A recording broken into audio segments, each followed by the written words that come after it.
Start the recording. Supposedly both the stream and the recording are now going.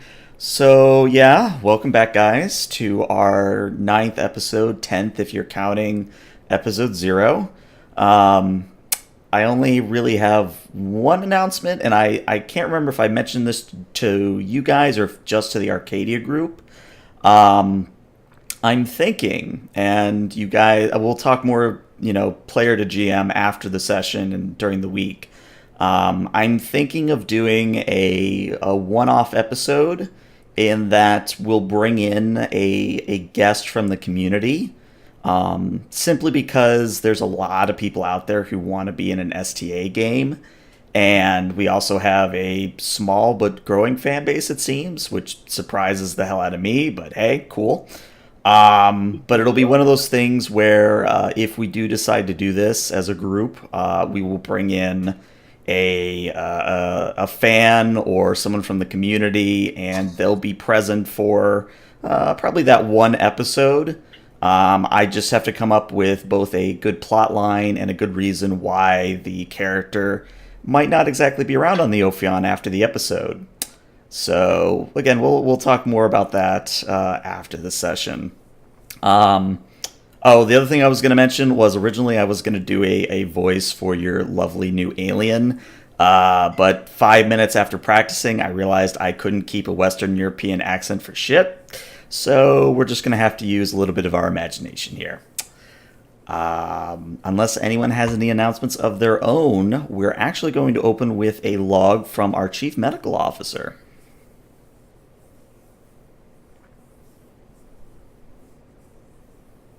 All right, Beckett, whenever you're ready, go for it. Chief Medical Officer's Log, Stardate 54944, Mark 8. Well, it seems the Starfleet wants me to brush up on my xenobiology degree. This personnel trade with the slow queen, Onyxia, the slow that we were traded, has given me a lot of work. Work that Ensign and I have eagerly poured ourselves into. Tedious, busy work, but groundbreaking work nonetheless in terms of getting to know this new race. I'm very eager to run a slow through a quick battery of scans and tests, then cross-check them with other tricorders to find a good fit for Onyxia as far as duty stations aboard the Ophion. I've been told that the Queen of the Slow showed an ability to mentally communicate through images. As of yet, I have not seen this from Onyxia. I find it very apropos, though, that we now have a serpentine-bodied crew member aboard a ship named after a Greek mythical snake. Awesome. So, slow, slaw, whatever, typical names, we can't keep them track. But yeah, as Beckett said, it's to kind of put us into the timeline. So it's been about, a couple weeks, several weeks since the Ophion left the ringworld behind. During that time, your newest crew member, Onyxia, has been learning Starfleet protocol as well as Ophion-specific culture. Starting today, she'll start to be rotated through various departments and duty shifts to try and get a feel for what position would be best suited for her. And it just so happens that her first stop happens to be in sickbay for her physical. So we open up today's session with Beckett, Vara, and Onyxia in sickbay. And Beckett, you are currently preparing to begin the physical.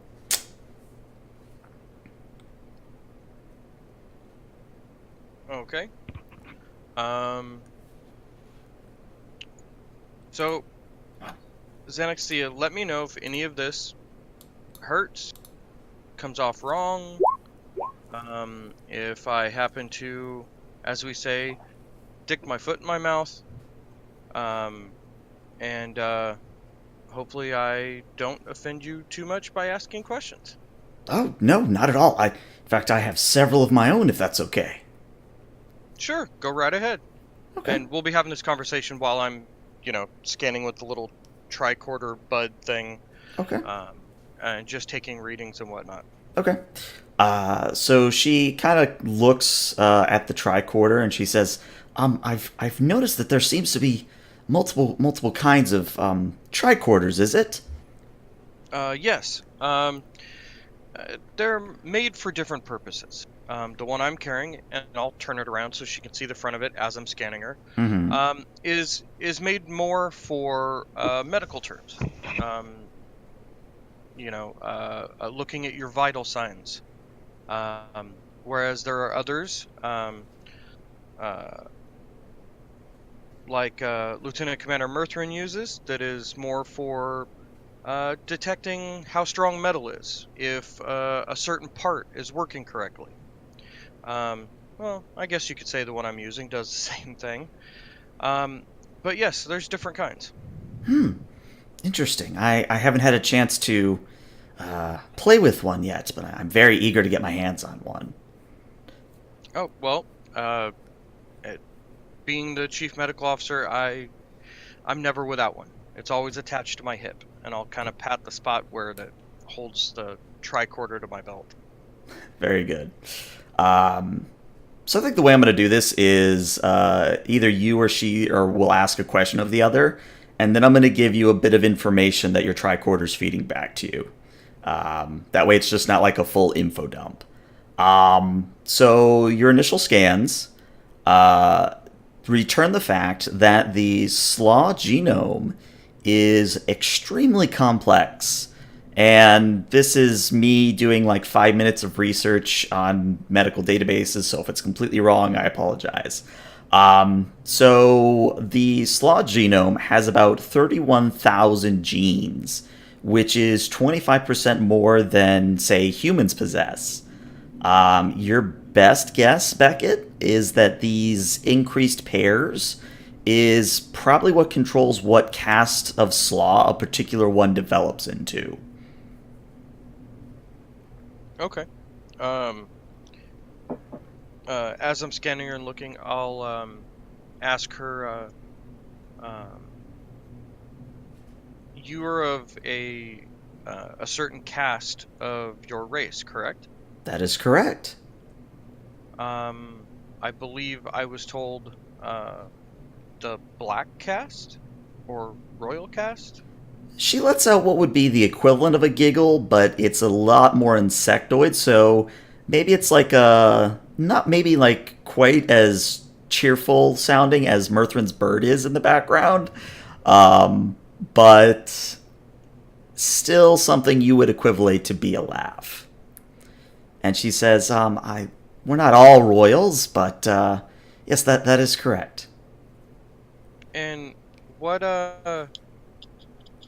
how did um the ones who are royals, how did they come to become royals? Ah, well, and she looks at the tricorder and then looks back to you. As I'm sure your scans will find out, the daughters of the queen, more specifically the black caste daughters, all carry within us extra genetic information.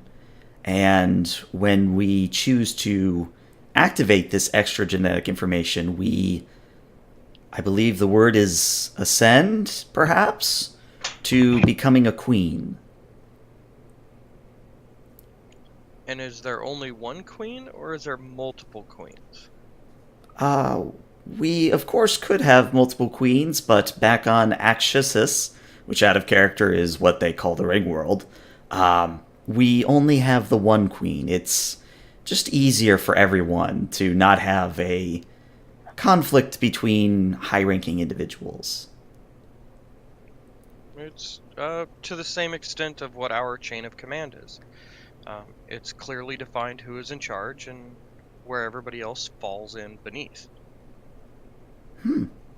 Wow. Um, so this ascending to queenhood, um, is it something that genetically you are blocked from doing if there is another queen already? Or is it something that when someone's biology changes, they just automatically become the new queen? She tilts her head to the side, thinks about it for a moment, says, "Honestly, I'm not quite sure. I know that right now, if I so wished, I could activate those genes, but I honestly don't know how long the process would take. If if it would be instantaneous or if it would be over several days, several weeks, months even. Um, but I'm fairly sure, based on my limited medical knowledge, that other slaw, like myself, are somewhat inhibited from activating these genes based on a pheromone that the queen puts out. Hmm. Interesting. So it may be the way I was describing that uh, if anything were to happen to whoever the queen was, that that pheromone going away would cause someone to be able to step up and take um, her spot. Most definitely, yes. Hmm. Interesting. And then I'll go back and look at the tricorder to see if there's anything else it's giving me. There is, and because you kind of already ticked off 2 bullet points here, so that's good.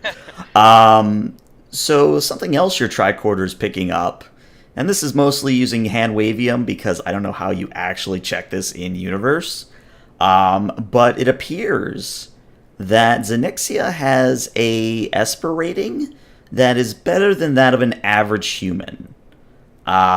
It's still not to the level of, say, Murthrin, like Betazoid Esper rating, but it is still better than, say, yours. I hear keys clicking of somebody Googling esperating, and I was just about to do the same thing. So basically, that is the Star Trek universe's term for basically ESP. The Got it. first time it was used, if I recall correctly, was in a original Star Trek episode where they went through the galactic barrier. The original, in fact. Yeah. Not the original chronologically, but the first one that ever aired was the Enterprise went to the edge of the galaxy and found, oh, there's a weird energy barrier that zaps certain people with high ESP ratings and turns them into megalomaniacal psychics. Pretty much, yeah. Right. So, in other words, we're not going there to have Murthrin turn into one of those. It seems to only affect humans, oddly enough. Well, not to stay on this point for too long, but from what I've read, Betazoids actually have a really hard time with it. I think it's only Vulcans that aren't affected by it. Could be wrong, but because they've got the mental discipline. Right, I could be wrong, but it's one of those things where it depends which beta canon you read, like which novels. So, who knows? Righto. So, do you, how should I put this? My colleague said something about your queen can communicate through, like, mental pictures, mental images. Mm-hmm. Is that something you can do as well, or only a person who's ascended to queendom can do that? Mostly the latter. There are a rare few among my cast that do develop such capabilities on their own, but it is mostly something reserved for the queens. Interesting. And how are the other casts treated? Is it that they are just servants or slaves, maybe? You must be referring to the green and yellow castes. No, I wouldn't say that they are slaves. Simply, she thinks for a moment, and she says something that doesn't quite translate. And then the universal translator kind of catches up, kind of like how Klingonese kind of slips through. And she says, I believe, based on what I've read of your culture, that these are similar to employees rather than slaves or indentured servants. They are simply predisposed to menial labor and other such craftsmanship. So uh, uh, their genes are made up so that way they are the manual labor, the builders, the um, uh, along that line. Yes, that would be correct. Gotcha. I had another question and I've lost it. It's okay, because she's got one for you. All right. So she looks at Ensign Vara, who's kind of been just lingering behind you in case you need any instruments. And she says, Ensign Vara, right? And Vara goes, oh, yes, that's me. I'm curious. What species are you? I don't quite remember what the blue skin indicates. And Vara just kind of giggles and says, well, I'm a Bolian. And Onyxia just kind of, again, tilts her head to the side in like that stereotypical lost puppy kind of way. And I'll interject. And the reason her skin is so blue is because she's always just really, really cold. Huh. And then I just kind of like sidelong glance at Vara with a smile on my face. Vara catches on and says, oh, yes, that's exactly it.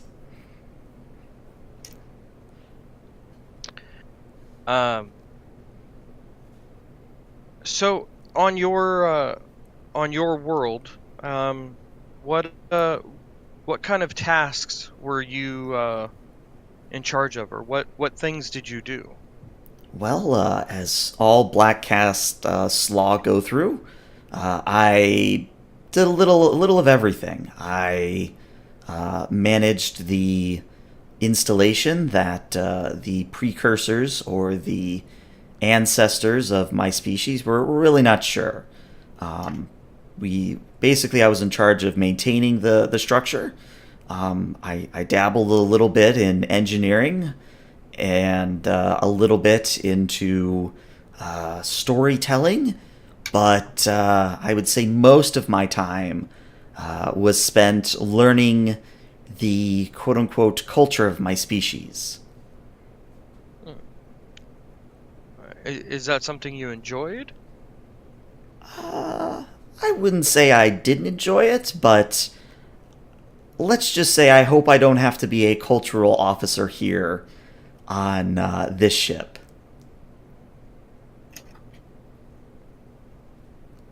Very well. Well, we do have our own cultural officers, which I'm sure if you have more questions about the different races that make up the Federation, they would be one of the people to,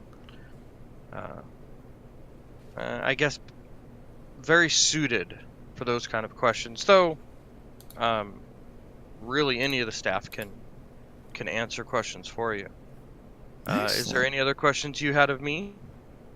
Well, I am slightly curious. And if Beckett's token is correct, you do have kind of that beard thing going on. Yeah, I do. According to the token, I do definitely have the Lemmy mustache or the Lemmy beard going. All right, so Onyxia kind of points with one of her arms and says, I've noticed that some male species have this facial hair. Is it a sign of rank? Is it a social status thing? What is that all about? Well, typically speaking, it's normally seen as a sign of age. Normally, older members of of my race of human will grow facial hair. And unlike my previous comment about the cold, some male members of my species that happen to live in colder temperatures will have a beard. Others, like myself, if I were to shave my facial hair off, I look like I'm about a quarter of the age that I actually am. Fascinating. And I say that last part with kind of a deadpan face. Onyxia doesn't quite catch on to this, and she just goes, fascinating. Obviously, as you can tell, we do not possess hair of any sort, but that is interesting. So Becky, at this point, you've gotten most of your readings out of the way. The other two tidbits I'll feed you is that it looks like Onyxia would be able to comfortably withstand temperatures ranging between about negative 35 degrees Celsius and about 45 degrees Celsius. So basically, Hoth and Tatooine. Okay. I will also put my my report, seeing as how I was trying to find like what a good duty station would be, or that she could do. Mm-hmm. I'll definitely put in the notes about the fact that she had worked or has done some engineering. Okay. To make sure that whoever it gets passed on to kind of, takes that into account. Well, it just so happens that whenever you're done here, she knows where she's going next. Um, Excellent. the only other tidbit, and this is mostly for flavor, her metabolism seems to vary. And I wouldn't say you could tell she might be able to, quote unquote, hibernate, but she has good control over it. Like, it could either be fast paced and where she has to consume food multiple times a day, or as what seems to be the quote unquote norm, is that she only needs sustenance once a day. So it kind of varies. Gotcha. And it is something that she can control. From what you're seeing and the physicals revealing, yes. To an extent, anyways. Yeah. She can put herself in a deep state of Kelnorine. All right. I will finish up the scans and then just thank her for her patience and for indulging me with a bunch of questions. And then tell her that maybe she should talk to Lieutenant Commander Murthrin if she enjoyed her duties as an engineer. Actually, that's where I was going to head next. Unless you had any tasks or sort of jobs for me here. No, actually, Ensign Vera and I usually can handle anything that we have here. I think it would be good for you to explore another section of the ship. And if you have any problems, you can always ask the ship to point you in the right direction. Oh, yes, I enjoy that very much. I used that twice on my way here. Excellent. All right. So she And then I'll doesn't so just get up much. and Oh, walk. go ahead. I was gonna say I'll just get up and walk her out whenever she's ready to leave. Okay. Yeah. So she doesn't quite hop off the bed as she just kind of stands up, and she'll begin slithering out of the bay. And before she leaves, she bows her head respectfully and says, "Thank you," and then departs. So I will now put us on this map.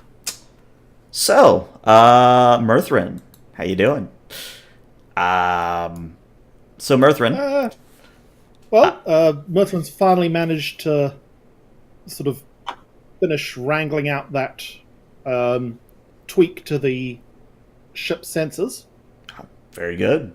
He's feeling very pleased with himself, even if he is a little miffed that he missed the interesting away mission.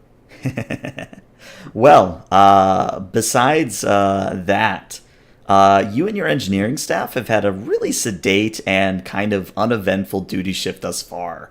The only other thing that really has happened today is that a binaural gel pack on deck 8 needed replacing. However, when the double doors of main engineering open and Onyxia slithers in, you get the sense that things are about to liven up, at least a little bit.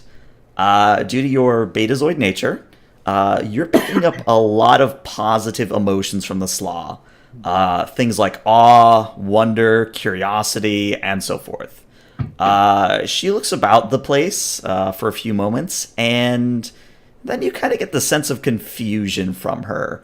Almost like she doesn't really know who to talk to or where she should go. Well, Murthrin takes the initiative there and sort of walks up. Onyxia, I presume. Yes. She stares at your collar and says, "You must be Lieutenant Commander Murthrin, perhaps."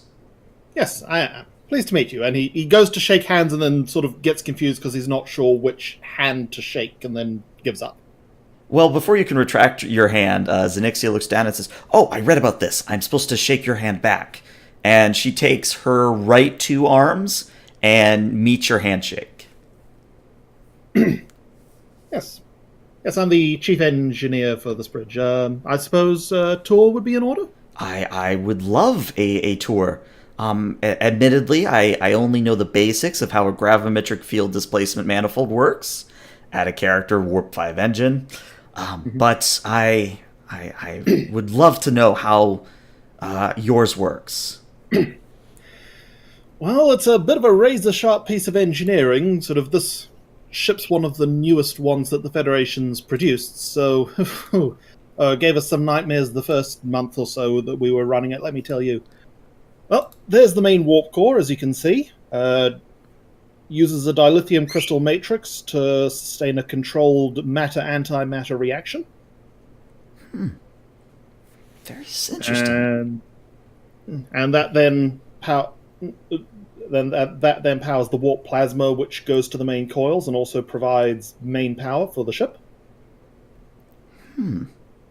And she kind of points at what I forget what the door is actually called, but you know that hatch that opens to where the dilithium crystals sit. Yeah. And she says, "Do you often need to replace your dilithium?" Not very often. Usually it's a case of taking them out to service and check them to make sure they aren't developing microfractures. My people have had a notorious problem with our engines. We need to replace the dilithium almost every 3 months. Out of character, I forget exactly how often you need to replace dilithium crystals. I know it's a semi-regular thing. So, again, it really depends on how bits of canon you want to interpret. And by that I mean, like, TNG, Geordi says a few times that they can just simply recrystallize the dilithium, no problem. Yeah. But if you go to something like Voyager, they're like, oh, we need more dilithium. So... Yeah. Well, I think it's because Voyager, small scout vessel, so it didn't have the sort of fabrication facilities that a Galaxy class would have. That's probably a fair assumption. Yeah. Well, I mean, back in the day, this was sort of the main choke point for designs, was the need to constantly go and find new dilithium crystal deposits on new planets. But over the last few decades, we've developed techniques to recrystallize the dilithium once it starts to degrade. Well, I am aware that what is it called? Oh yes, the Prime Directive means you can't share the super specific details, but I would be interested. Not until a formal trade negotiation and alliance has been established, which tends to take a little while. Understood. And The Federation is not in the habit of pushing people to join the Federation. She points over at Prague, and Chief Prague is currently at the console as pictured on the map. And Murthrin, you get the sense that he's displeased with something, but being a Tellarite, that might just be his default state. Oh dear. Prague, something wrong? Oh, sir, the EPS conduits on Deck 7 are acting up again. Again? I mean, we've replaced them, 6 times already? Alright. It must be some underlying flaw in the energy distribution system. I'm thinking it might be simplest to just put in a second set of EPS conduits, even if that will make the Jeffries tubes in that area really cramped. So before Prague can reply, Onyxia will pipe up and say, I honestly, I don't know how much help I can provide, but I did have a little bit of experience with power distribution. Can I see a schematic or a map of these conduits? I don't see why not. I mean, there's always the chance you'll spot something we've missed. Okay. So we'll assume that that table... I'll send the schematics in a pad up to your room. Well, actually, I was thinking more that, you see that table there Yeah. that your token's next to? You could probably just pull up the schematics there. Yeah, well, I can actually give you a quick show of them now. Yeah, and sort of beep boop, and a zoom hologram of the Ophion appears and starts slowly rotating. Okay, so she looks very inquisitively at it, and I'm gonna roll for her. I'm not gonna roll from her sheet because I'd like her stats to be somewhat of a secret at this point.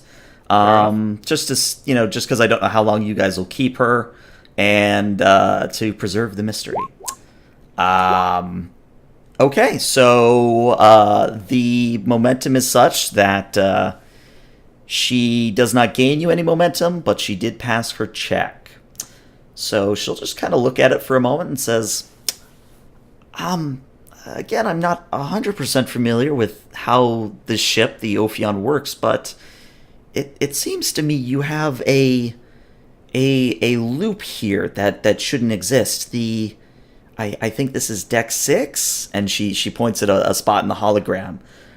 You have a sort of a backflow that's feeding into deck 7. And Mertrin sort of blinks and frowns and looks at it and sort of gets out his pad and sort of runs a couple of calculations. This would be a insight plus engineering. Difficulty 1. Where's the sheet? Where's the sheet? There we go. I keep looking for him in the supporting characters tab. Control plus engineering, was it? Insight plus engineering. Insight engineering. Ship power systems. Yeah, power systems would apply. All right, you get the success you need. So yeah, sure enough, it's one of those really minute details that was probably like a vestigial leftover from the original schematics. But sure enough, yeah, this feedback loop exists. And then looks over at Prague. I think she's actually right. I can't believe we missed that. Prague literally walks over as if to establish with his own eyes, and he looks at the hologram and goes, well, yeah, I see, like this. It's hidden here because there's a bit where the pathways sort of divert around a breaker, so it's not obvious that they're part of the same circuit, but yeah. And he looks at Onyxia and he says, "What's your name, lass?" And Onyxia goes, "Oh, I am Onyxia." And Prague goes, I like you already. You're fine by me. And Onyxia doesn't really know how to respond to that, so she kind of looks at Murthrin for a little bit of help. And sort of Murthrin sort of looks at Prague, looks at Onyxia and goes, "That's the quickest I've ever seen him give anyone a compliment." Thank you. Prague just kind of... Murthrin sort of nods and like, yeah, that's really good. Yeah, and Prague just kind of snorts in a very typical Tellarite way and goes back to his own console. Along the way, he just kind of shouts for, "Ensign Jeffrey, go fix this." And Ensign Jeffrey... And as he goes away, Murthrin leans over and goes, yeah, Tellarites are very straightforward and blunt, and they don't give out praise superfluously. So if a Tellarite compliments you, they're really impressed. Oh, well, that's good. I'm glad I'm making a good first impression. She actually looks at a data pad she's been kind of carrying with her this whole time, and she says, "Well, do you have any tasks that I might be able to help out with here? If not, I think I'm expected on the bridge." Well, I mean, if it's not a time critical thing, I mean, I think Ensign Davies is due to do a quick diagnostic of the warp fields. You'll feel free to tag along with there and sort of see how it's done. Oh, I would love to. So she'll go over to Ensign Davies, and Davies will kind of turn a little bit to include her at the console, and this will probably last for, I don't know, 30 minutes sounds fair. And all the while, Davies is in a very wet behind the ears, ensign, eager sort of way. Will be explaining to her what he's doing. And Onyxia just kind of listens with rapt attention. And when the diagnostic is finished, she kind of thanks Ensign Davies, comes back over to you, Murthrin, and says, I didn't want to bother the ensign, but you have 3 such warp cores on this vessel? Yes, actually. This is the main warp core, which provides most of the power for the ship. However, this ship is designed to actually split apart into a 3-pronged attack mode. I mean, I read about this, but I thought this was simply a story or a way of, a tactic for intimidating your enemies. I didn't think it was actually something that happened. Oh, to be fair, it is a very recent development. I mean, Federation ships have had the ability to separate sections for several years. Usually it's a case of separating the civilian section of the ship during a crisis. But over the course of the Dominion War, the ability to have a ship that could suddenly split apart and flank a ship unexpectedly became pretty desirable. And granted, the Prometheus class didn't actually finish production until after the war ended, but yes, the Jem'Hadar attack cruisers were absolutely lethal with their pack tactics. And he sort of briefly shudders, and I don't know how sort of receptive Onyxia's psychic abilities are, but if she does pick up anything, she's probably picking up a little bit of Murthrin's sort of he's been in the wars, so he sort of remembers some of the terrible stuff. Again, I won't spoil the mystery, but we'll say that she at least picks up your body language, and she says, sorry, I didn't mean to cause you to relive any bad memories. I guess I'm a little curious about this Dominion War, as it didn't really come up in my studies so far, but maybe at a different time. Yes, it's still, it's a fairly recent bit of history. You'll find most of the crew still bear scars somewhere. Oh, noted. I won't bring it up again. And then she just... awkwardness aside, yeah. Do you have anything else, task-wise, you'd like her to do, or... Yeah, there's probably just a bit of awkward sort of Mercer sort of twiddling his thumbs, uncertain how to sort of clear the air after the awkward moment, and eventually just sort of offering to escort her to the bridge or something. Okay. So Onyxia will politely decline, and say, no, I think I can manage on my own, and in fact, I quite enjoy wandering the decks. It's quite the experience.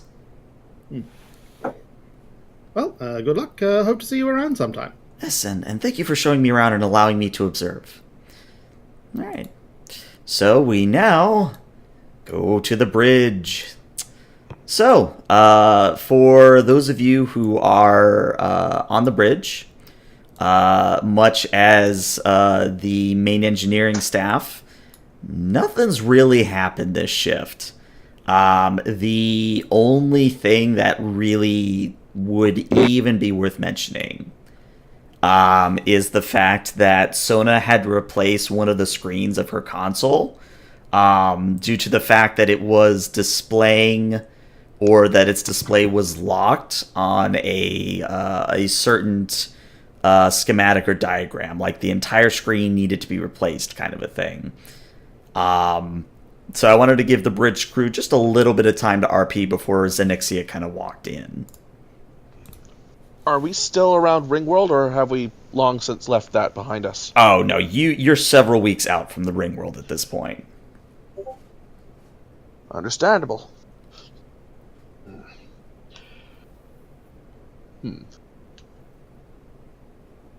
Testing the communications. I'm detecting strong signal with the communication buoy we planted outside of Ringworld. Good show. And all the way to Damocles Base. Any word from the diplomatic and scientific team that might be arriving any day now? Looks like they're still en route. It is quite a bit of a distance. Although Understand. they should have arrived by the Zavozy world, Mm-hmm. Zavozy Prime. Yep. Um, just as a heads up for the bridge crew, I've received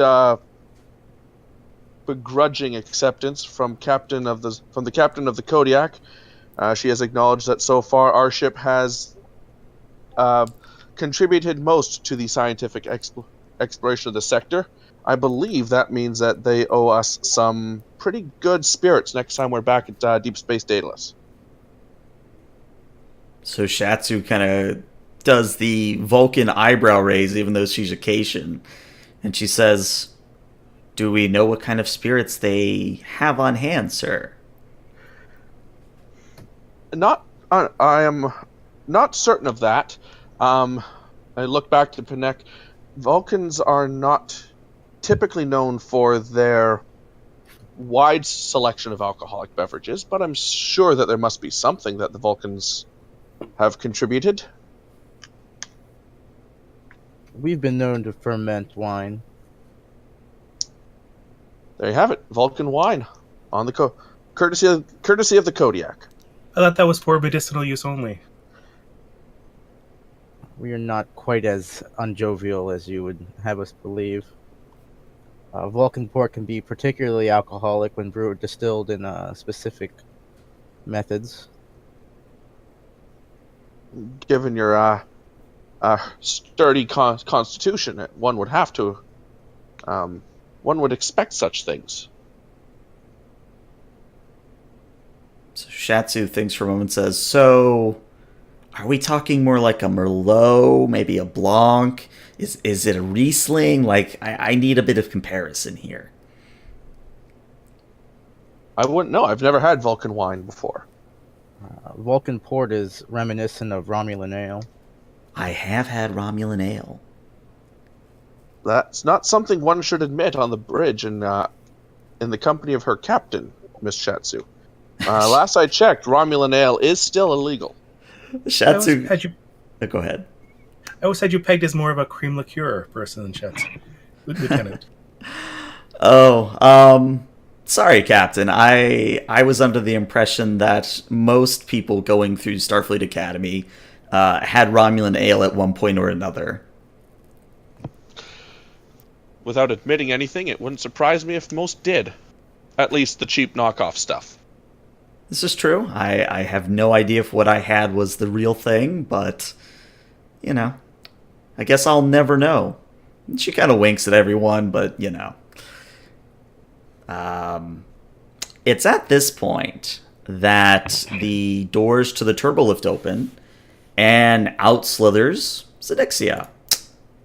And she kind of looks around and sees Panek, and will kind of sidle on up to him and say, Lieutenant Commander Panek, I am reporting as this datapad had told me to do. Very good, Onyxia. Does she get like a temporary rank or some position? What do we like? I think just crewman would. I guess crewman until she earns a rank, I guess. So that's something that I think will come up later in the episode or session. So right now she is basically, a crewman. She doesn't really have a rank. She does have a comm badge. But it's not like you can specifically order her to do something. Like, she's not technically in the chain of command yet, per se. That said, both Panek and Skull, as commanding officers, you, of course, can grant field commissions or field ranks of enlisted personnel. And that might be something that you confer with your senior staff in kind of a meeting of, hey, do we want to give her a rank or something of that nature, kind of a thing. Oh, kind of like, how Picard gave Wesley the acting ensign rank, something like that. Right. Oh. Assume you're assigned a duty station behind me. Remember? Of course, sir. And she moves behind you to I believe it's the auxiliary science station. So the one thing I forgot to do about this map was go back and label everything. But she goes back to the station, takes the readings, and you see her, of course, doing her duty, occasionally looking at her pad and comparing the instructions there to what she's seeing, and she'll, do her best to do the work.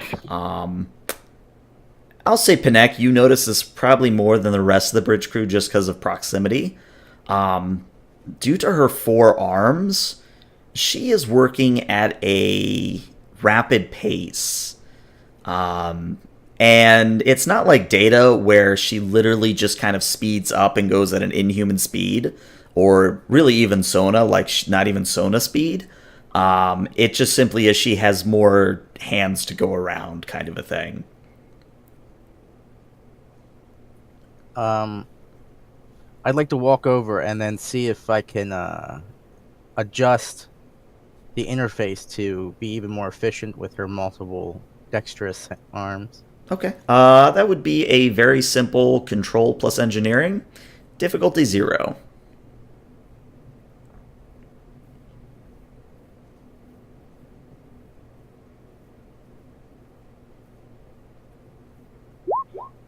All right, so you guys have 1 momentum.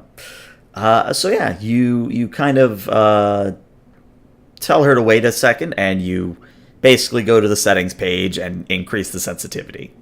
And when you're done, Onyxia does a few tentative taps, and it's responding much faster. And she says, "Thank you, Lieutenant Commander. I was wondering how to do that." There's no problem, crew member. And then I'll head back over to my my duty station. Okay. So Locke. At this point, you're getting something a little bit interesting on sensors. It's another Azure Nebula, but this one, and again, this is all long range, so you can't probe it quite yet, and you can't pull it up in the view screen. But this particular nebula does appear to have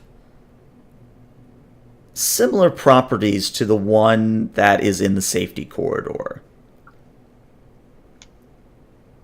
Oh, Captain, at long range, I'm detecting another nebula.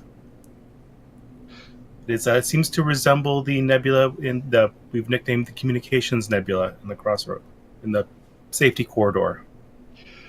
Well, that's interesting. Perhaps if we're able to learn more about this nebula, we can figure out how that one came to be.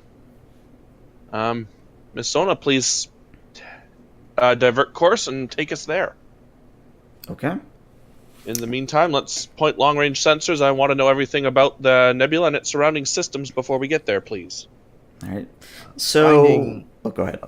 Finding one of these nebulas is a rare occurrence, but now that there are 2, this infers something much different about this section of the galaxy and how it was developed. And I'm considering that we're a couple weeks away from a 10,000-year-old artificial construction in which a group of teleported species has now called home. I would be tending to agree with you on that, Mr. Panek. Well, it's not completely unreasonable. The galaxy was an even mass of spread out particles until it clustered due to gravitational eddies or anomalies. So it's very possible that the nebula was once one very big, long nebula, and then just of very spread out particles that kind of coalesced to 2 different points over millions and millions of years as the spiral arms of the Milky Way formed. That is possible. Which would also explain the overabundance of rare minerals in this area. They were very pronounced in this area, and have just spread out and become focused as the galactic arm, as this stretch of space formed. Would you discover remnants of these particulates in between in the intervening space? Not if at that time to being drawn towards the nearest gravitational object. Gravity does tend to sweep away a lot of stray particles. It'd be very minute. Or it could be artificial. It's hard to tell. If we study the heart of the nebula, it might provide more information. So, kind of not as a full interjection, but Onyxia will kind of go, sir? And she kind of waits Yes. for. Oh, she wasn't expecting this call. She says, Captain, I'm sorry to interrupt. I don't quite know what the proper procedure for this is, but can I put something on the view screen? Go ahead. Okay, so she changes the view screen, and you see it's very similar to an astrometrics readout. It shows a map of the current sector that you guys are in, and Onyxia says, I thought the stars here looked familiar, and this one here, and the map kind of zooms in on a cluster of stars. And she says, I remember seeing this particular star system in obviously relation to other stars during my time working in the archives of Axis's archives. Well, this is interesting. Panek, in your debriefing report, you mentioned that one of the images that the Queen presented to you was a star field. Might there be a correlation? It could be possible. I had more of the sense that she was trying to instill a sense of their location and their travel from their original homeworld to the installation. But if I could, I will attempt to recall the specific locations of the charts from my memory, and then compare them to the astrometric chart. Oh boy, what in the world would that even be? Anyone have a suggestion? That might actually be a hardcore meditation feat. There's like presence or reason, I would think. Huh. Yeah. Insight plus science, insight plus command. Let's do an insight plus command. Sure, why not?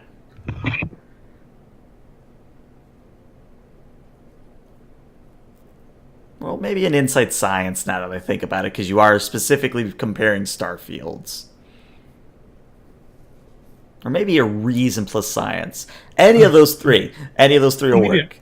Insight, presence to kind of get the image out, and then reason plus science to kind of figure out where it is. I like that. So let's do that. Insight plus presence, and then if you succeed, we'll do the reason Insight plus plus command, science. I should say. Okay. We'll set the first task, because you're a Vulcan, I'm only going to make the difficulty a 1.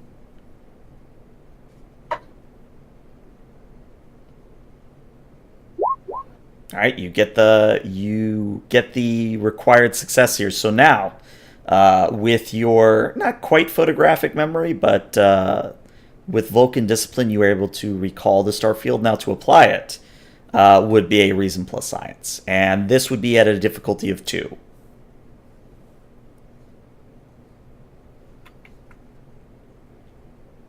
Would any of like inspiration count or composure? I would have said yes for the last task, but not for this one. That was reason and science. Yes, and do remember, you do have a momentum. I'll burn it, I guess. I would roll 3d20. Mm-hmm.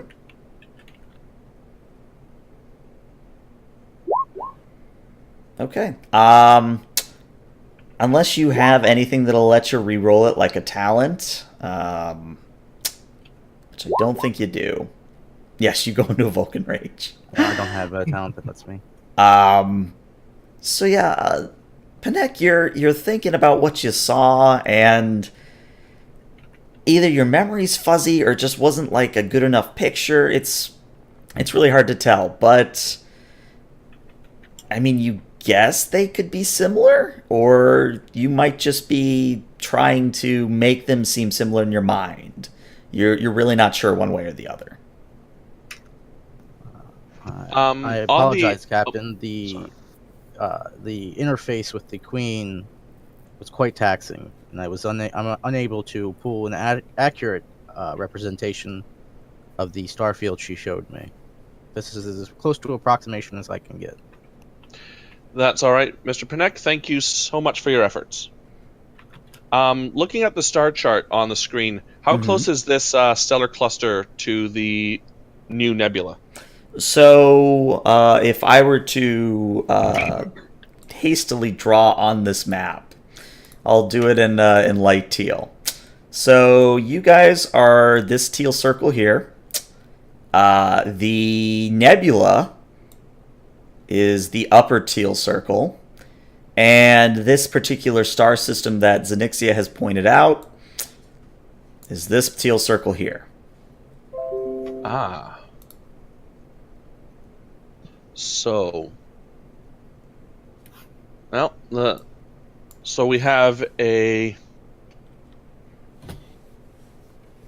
Okay, so it's potentially no relation between the two. Okay, but at the same time, the nebula is probably not going to go away anytime soon. Neither's the planet. The planet's closer. I'm going to.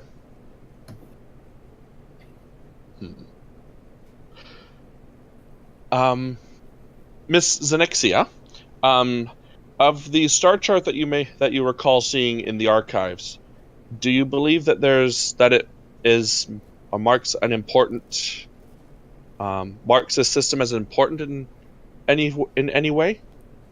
I believe so, sir. Yes.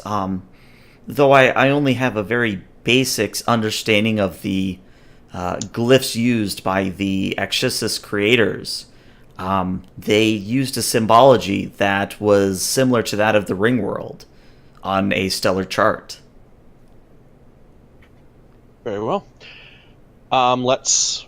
Captain, Yes.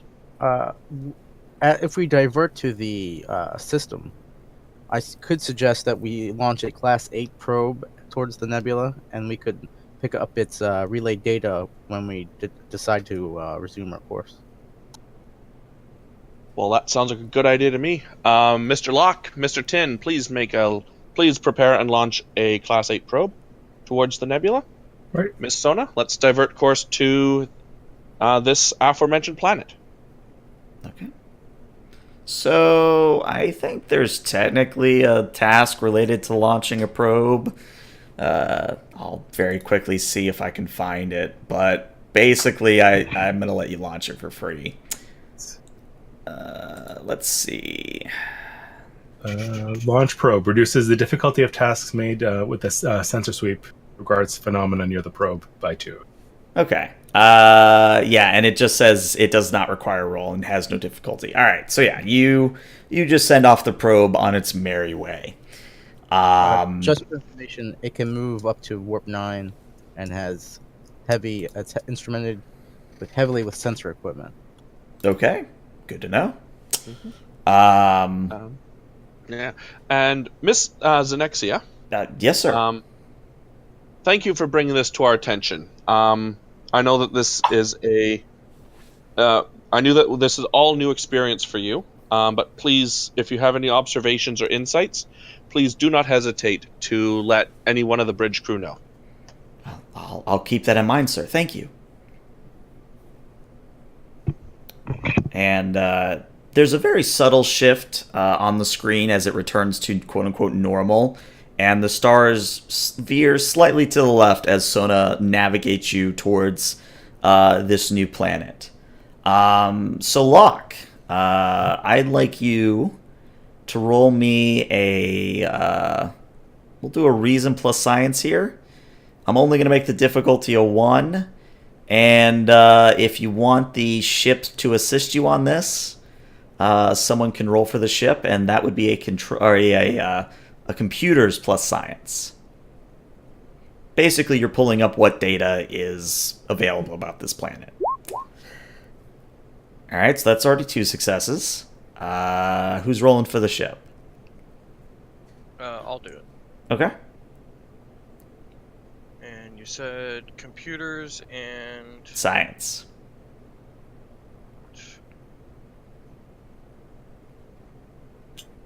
Or sensors, maybe? Or sensors. Sensors and science would work too. we'll go computers because the Ophion apparently is better at being a computer than being a bunch of sensors. We did just get that sensor boost, though. Damn you, Gamma Shift. All right. So you guys are now at 2 momentum. Good stuff.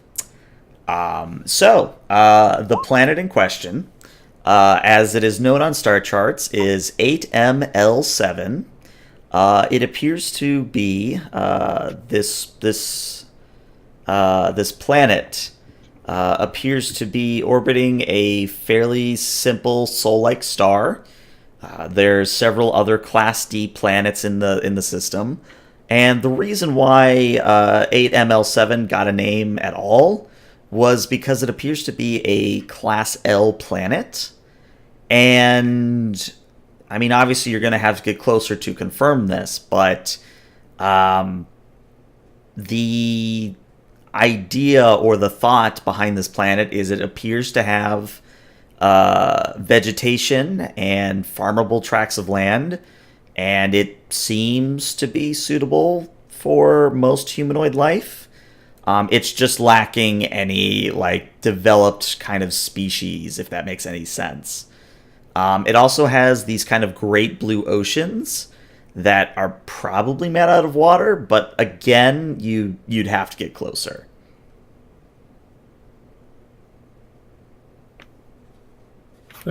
That's the readings, Captain. So it is habitable, although arguably less evolved plant life or less sustainable.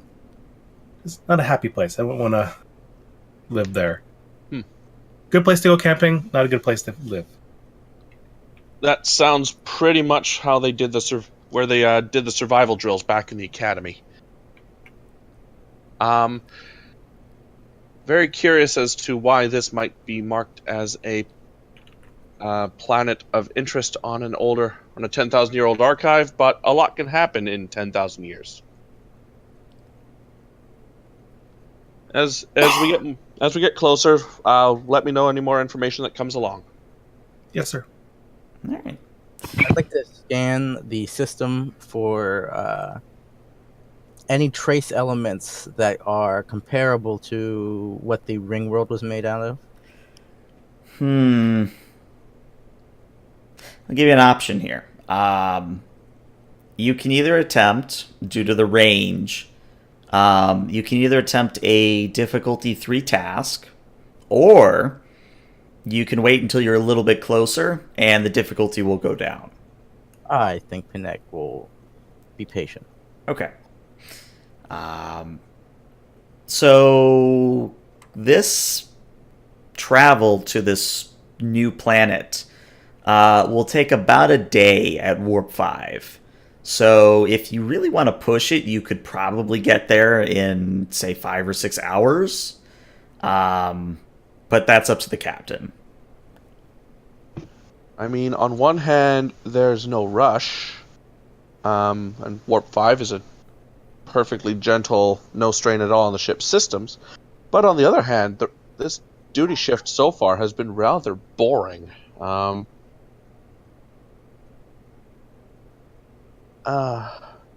the ship should come first. Yeah, let's take the day, and that way we'll time the arrival just as Alpha Shift starts, and that way we're all fresh and ready to tackle a whole day's worth of science. Somewhere the Gamma Shift cries in agony at being once again deprived of such glorious, interesting things. They can read the reports. They know what they've done. All All right. So obviously, all of this is open to everyone. So obviously, you guys have a day to do with as you wish. So I'm just going to kind of open floor here. Is there anything someone wants to do, or anyone that they want to interact with? I would. Okay.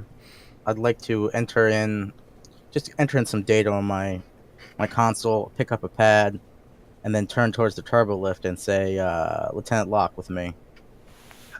Yes, Kender. Okay. And where are you two headed? Well, I'd like this to take place in the turbo lift, but I'm heading to engineering, and then I'll say to the turbo lift, engineering, 1/3 speed. Okay, so it begins moving, just slowly. Lieutenant, what has been released to my security clearance of your Starfleet record leaves no doubt that your skills as an intelligence asset will be a boon to Ophion. However, it was my opinion that your lack of discipline and fast and loose style presented a liability. That was until the away mission on the ring installation. I found that you acted with poise, and that your efforts to create a language matrix were not only the logical course of action, but they were effective in resolving the situation. As such, I would like you to know that I have formally requested that my remarks from your record be expunged. I appreciate that, Commander. I regret my actions a little on Zebwas Prime. I was a little unnerved after taking fire and feeling, I suppose, a little vengeful. Was behavior not befitting a Starfleet officer. Indeed, we do not act out of vengeance.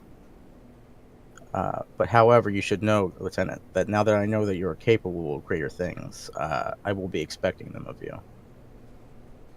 Understood. And then turbo lifts take exactly how long you need, so I'll step out and return to your duty shift. And then I'll walk into engineering. Okay. So Locke, The unless go ahead. algorithm to make turbo lift rides last exactly as long as they need to for the conversation to end is one of the most advanced pieces of Federation software in existence. Well, I mean, it's like one giant Onyxia, or it's or whatever the Amazon, or is that Amazon one? You know what I mean. Go, Onyxia, arrive in so many seconds. No awkward silences or brief pauses. Yep. So, Locke, just out of curiosity, are you going to return to the bridge, or do you want to maybe go into engineering with Panek? Because he kind of said go to your station, but, you know, you've got time to do as you wish. I'd return to the bridge. Okay. That's my duties to attend to there. All right, so then it will just be Panek. All right, so Panek, you step off the turbolift, walk about 5 feet, and you are in main engineering. Well, Commander, is he a lieutenant commander? I thought he was a commander. Murthrin is lieutenant commander. Lieutenant The commander. only commander is Beckett. Chief Prag, a moment of your time. All right, so Prag sidles on over. I have a request of you and your team. I have been perusing the Starfleet blogs of prestigious exploratory vessels, and I have come across a disturbing reoccurring anomaly. On numerous occasions, the crew of the Enterprise D was accosted by a being designated Q. And I'll hand him the pad that I picked up from my console and say, this is all the information I was able to receive from Starfleet Command as on this queue. Gentlemen, I will not abide such disruption of onboard ship operations. And I would like you and your team to start developing methods of neutralizing or negating Q or his abilities. So, Murthrin, when you hear this, I'm trying to think, how much would you know? Murthrin sort of blinks slowly, and then says, "Would you also like me to find out how to make tartan paint at the same time?" I understand the complexity of the task I'm requesting of you, and your normal duties take precedence. But in essence, gentlemen, I want a bottle to put this genie in if and when he should show up. So Prag, again, in typical Tellarite fashion, kind of snorts and says, I mean, you might as well ask us to break the warp barrier, sir. I'll be frank and tell you that straight up front. It is my understanding that when you put your mind to something, Starfleet officers can accomplish great things.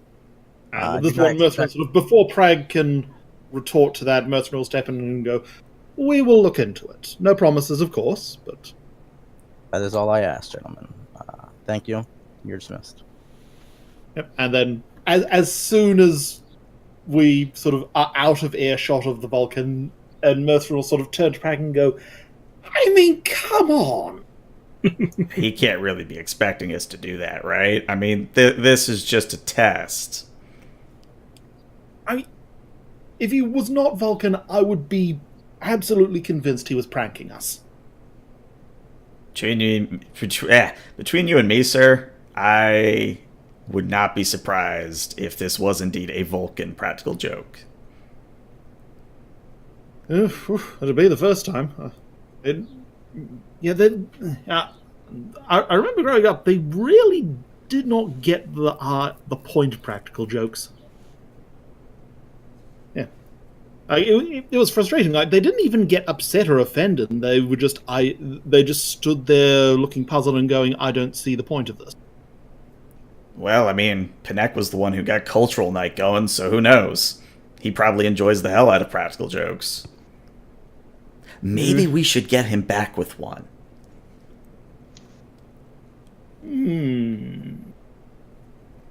Esrin sort of thinks about it. It has been a while since I played a practical joke on a Vulcan. Oh boy. You do not want I'll get to back to you on prank that. with a Vulcan. Oh, I feel like I've set something terrible in motion. Okay. When we look back at this, we are all just going to We're gonna look at laugh. you and say, this is all your fault.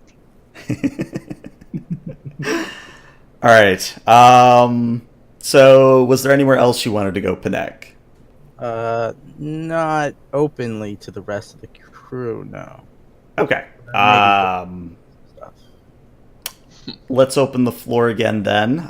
Anyone else want to do or talk to anything or anyone in particular? I do. Okay. Once Panek returns to the bridge from his shady goings on, Okay. I'm interested to head to sickbay. Okay. So, Panek, you're back here. Locke, you're back here. And the captain will now be in sickbay. Where is your token? There's your token. All right. And move you onto this map. All right. Skull, you walk into sickbay, and Beckett is doing something funny with the chicken. No. Beckett is doing Beckett things. He walks in, and I'm explaining to Vara the intricacies of how to properly place a whoopee cushion. And Vara, you see, is taking very interesting and detailed notes on the subject. And then Ensign Vara looks past Beckett, and her eyes widen. She says, Captain, sir, good. Thank you for visiting sickbay. Are you in need of any medical assistance? Not at all. I'm here on personal business, actually. I'd like to speak with our chief medical officer and distillery operator. Oh, I'll just be over here then. And Vara kind of wanders off so you guys can have a semi-private conversation. Michael, are you training her in the art of practical jokes? No. You see, sir, I have this early warning system that's outside of sickbay, so whenever a command personnel come in, I just randomly change the conversation to something just out there. And Right. I'm just looking at him deadpan, like I'm being 100% serious. Right. Once again, I'm going to forego the formal reprimand. However, if my posterior makes unexpected wind sounds the next time or anytime I sit down on my captain's chair, sickbay is the first place I'm coming, and it's not for a medical exam. Understood, Captain. The bridge will be off limits. Now, the reason I came is it's, in case you haven't noticed, it's been several weeks of, well, let's just say routine, and I'm interested in hosting a bit of a shindig for senior officers and bridge crew. Once our current examination of the destination system is over and done with, I came down A to invite you, and B to see how much of your, how should we say, non-medicinal grade alcohol you might be able to bring. Oh, well, I can safely say that I have enough that the crew, or the people that will be there will be plenty. I don't want to use the word loosened up, but that's the only thing that's coming to mind right now.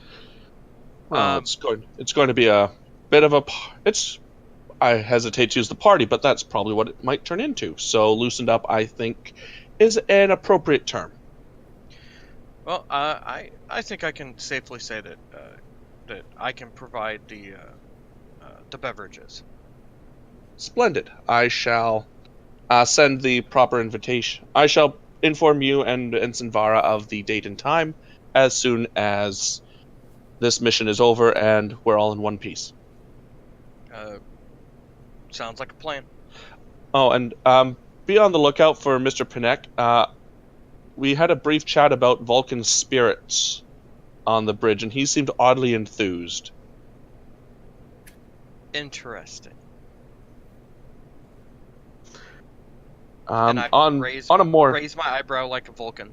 Interesting. On a more professional note, Doctor, and I'll start getting the rundown of his medical findings on our new crew member. So if I can actually interject real fast, Beckett, Yes. You've gotten really quiet. I don't know if that's a setting but it's just I've noticed you got super quiet compared to earlier. How about now? Oh yeah, much better. Much better. Okay. I think I just hit the down volume button or down pickup on my mic. So Okay. Sorry about that. No, it's okay. Anyways, carry on. Yeah, I will give the captain a rundown of everything that I've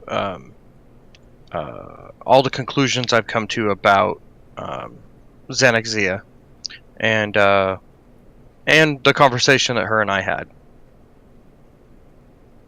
Very well. And your opinion is that she does seem to be an engineering and scientifically minded individual? It would be my opinion of that, yes. She also seemed, when I asked her what she did beforehand, that was something that was kind of specific. Like everything else was generalizations, whereas, engineering was not. So that and when I suggested of her to speak to Commander Murthrin, as much as she could, she seemed to light up at the idea of going to engineering. What I'm going to recommend, once this current mission is over and there's more time, I'd like you to perform a synaptic evaluation on her.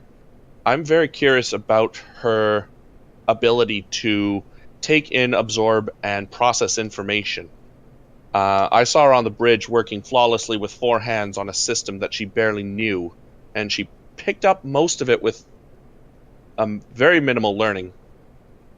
And she was able to recall a schematic that she saw once several years ago and transmit it to the screen with near perfect clarity.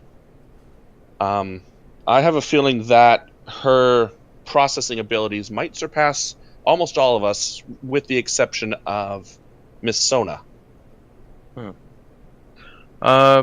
Yeah, that absolutely. And I think your hypothesis is correct as far as if she's doing all of that without ever being taught how to run our systems, then her, how shall we say, learning curve is got to be massive. So absolutely. Next time I get her down here, I will definitely do that.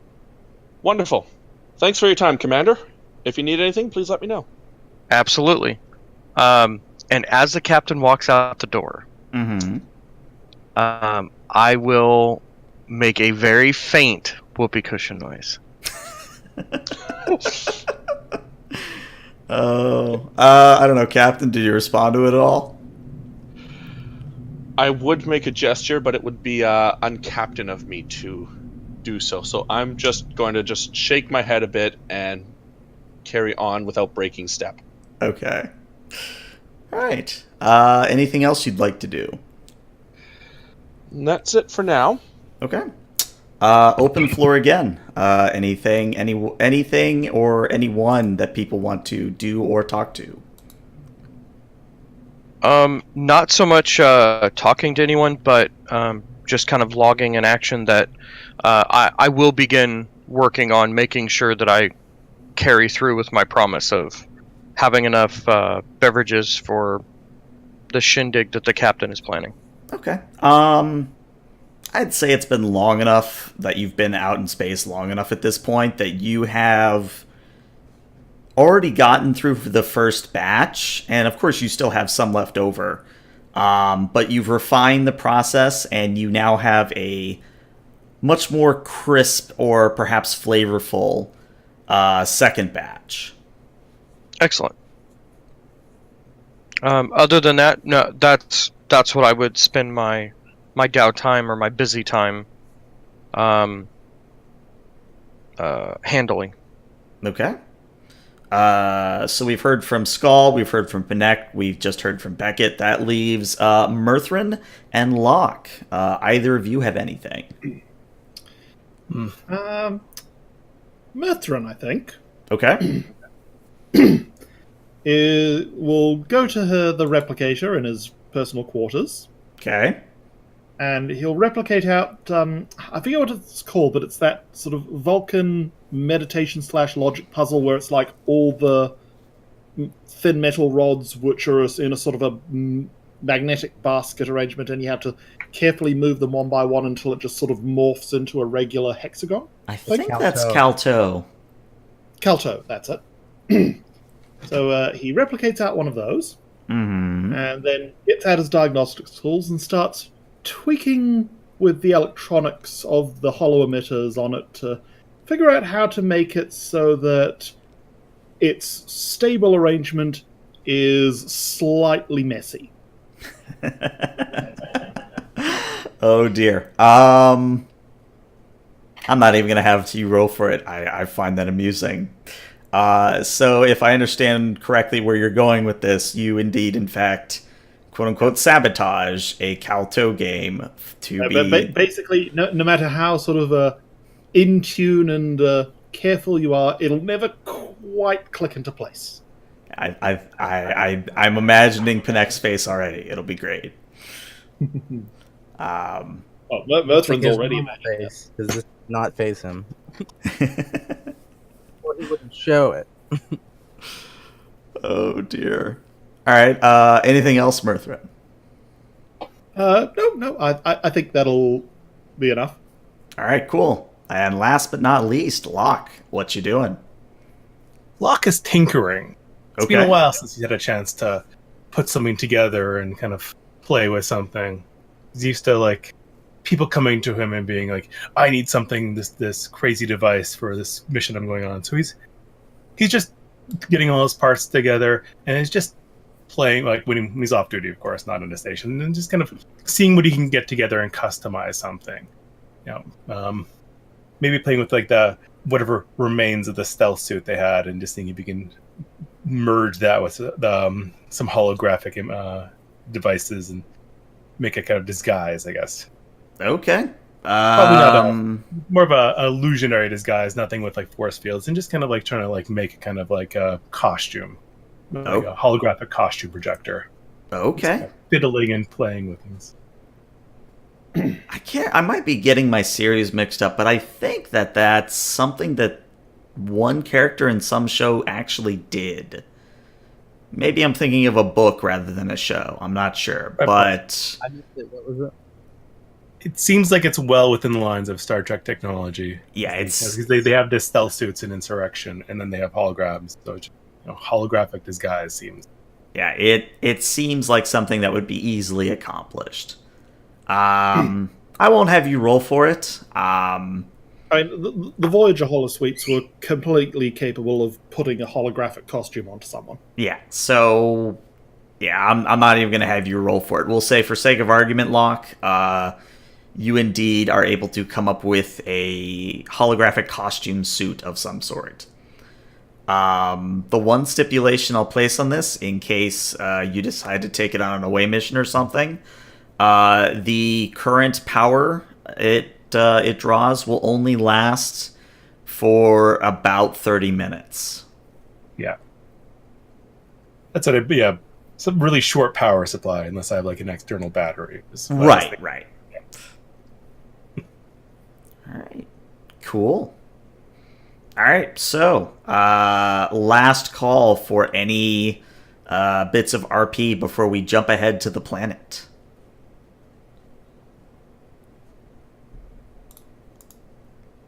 Okay. All right. We will jump ahead then. So, the rest of your time between point A and point B is, again, uneventful.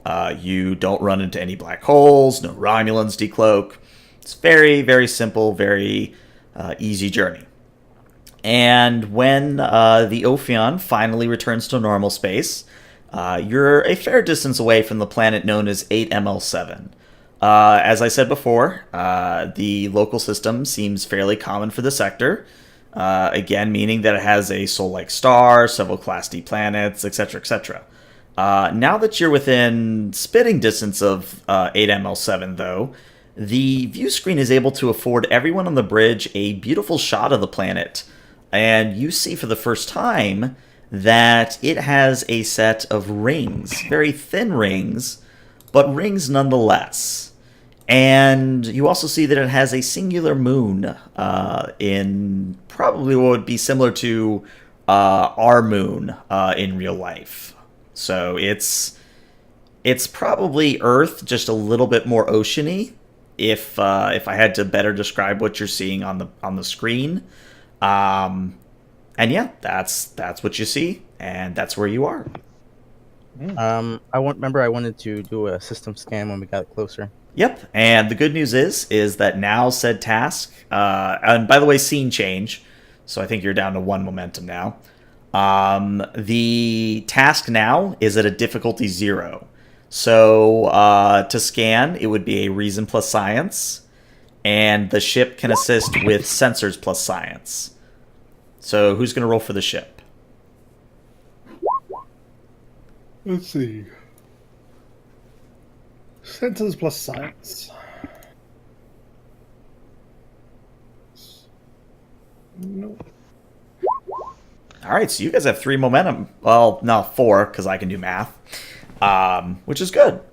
So, Panek, you picked this up before Locke really can, probably because you were maybe just really fast on the uptake. So, Locke, you'll get the same information, just a little bit slower. But Panek, your scans reveal that the rings about the world possess trevium and dolomite deposits. The former, trevium, can react with trimagnesite to produce ultraviolet radiation, while the latter, the dolomite, is a versatile chemical-based energy source that is used in power generators, transporters, and in a extremely pure form, It can also be used for weapons. But what's probably the most interesting bit of information that you pick up is that there's the presence of an alloy on the world in several places that is extremely similar, if not the same, as the composition of the ringworld. Can I determine if this is a raw form of the material, or if it's like a naturally formed alloy, or if this is a refined and clearly a manufactured version? Do you have Studious? I do. I think you get a free question then. I have to spend a. Oh, right. No, you have to spend the momentum to then get the question. Well, we got 4 momentum, so we can burn 1. Okay. Yeah, go ahead. All right, so you'll get 2 questions. So to answer this first question, no, it appears to be the refined, structure accommodating. Basically, it is. It's not like raw alloy or material sitting about. It is very much intelligently designed to be in a certain formation and things of that nature. One other bit of tidbit I'll give you, part of it is the general package of the information you got, because this might be your second question, is that you're also detecting flying life forms that are similar in nature to the Brenrigarian dragons, except these are much smaller. Instead of the 200-meter length of those dragons, these are probably closer to like 10 or 30 meters. It's odd for Class L, because they're usually much younger and haven't developed advanced life forms like that. Indeed. Very peculiar. So my question for you is, what is your free question? I think I'd, well,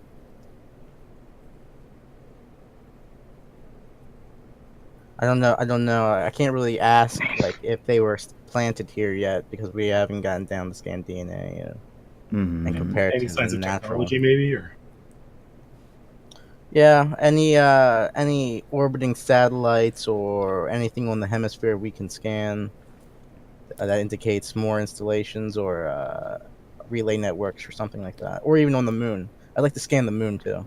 Okay. I'll say your second free question will yield the following information. There are no satellites in orbit. Really, there's nothing in orbit, like not even like space junk. I mean, obviously there's probably like a few stray rocks, but it's not like Earth where we have like 100 bits of metal and defunct satellites up there just chilling about. You also know that the moon is simply a moon. It is composited again, much like the Earth's moon. And you also are able to detect across all of the planet's surface, you're able to scan from this angle, that there are regular installations every 20 kilometers.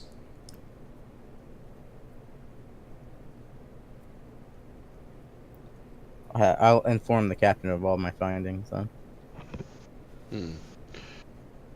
Sorry, I had a quick phase out. What was every 20 meters? Every 20 kilometers would Every 20 be an installation.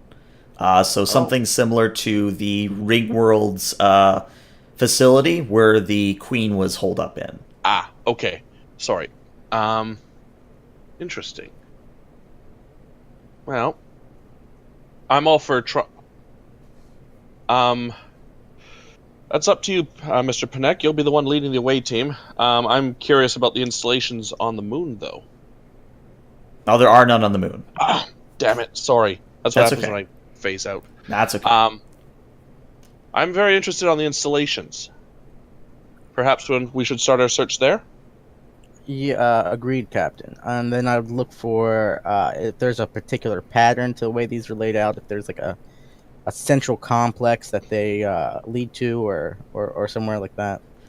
Roll me either an insight plus science or a reason plus science, because I could see arguments for both. And I'm going to set the difficulty here as a 2. Okay, so you get a momentum. Very nice. Yeah, there is one in particular that seems to be a little bit larger than the rest. I've located what appears to be a central installation nexus to the installation layout, Captain. Determining optimum transport location now. Okay. Fantastic. I don't suppose we've made any headway with the with Zarid's attempt to translate their circular languages. You would know. We'll say Shatsu will report because Shatsu would know this, and she'll say, "No, Captain. I believe Miss Zarid is still working on it. However," and she turns to looks at Onyxia, who, unless you would have told her otherwise, is on the bridge. She says, "I believe Onyxia informed us earlier that she had at least partial understanding of the glyphs." And Onyxia kind of turns and nods and says, yes, I obviously I won't be able to translate novels or books, but I know some very basic symbols that represent certain things." Well, I guess that I guess we found one member of your away team, Mr. Panek. I would request that diplomatic attaché Zarid accompany me, as well as Lieutenant Locke. His communications expertise proved very insightful last time. And I will calm Ensign Ricky. He will be joining us as well. The pilot? The Bajoran guy that was on Zabwal's Prime with us. Yeah, that would have been the pilot. Pilot last time. Yeah. So actually, Ensign Ricky was the red shirt. yeah, Yeah. Ensign Ricky was the red shirt. Where is Panek? All right, there's Panek. So we have, just add a character, so we have everybody involved in this. So Panek's going. Michael, I'm imagining you're going to just pilot Zarid. Yeah, that's the plan. That leaves Mirthrin, Beckett, and Locke's coming along. Yes. So Mirthrin and Beckett, how would you be coming along in this fashion? Or would you?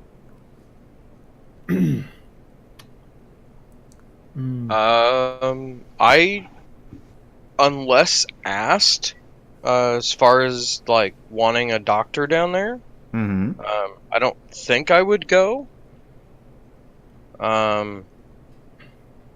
But we don't really have another person for me to Jaeger pilot. So Well, if to kind of give you maybe like an incentive to go down, this would be an alien environment, so you could practice your xenobiology a little bit.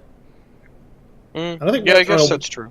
I think Mirthrin will come along because he doesn't want to miss the fun this time round. Okay.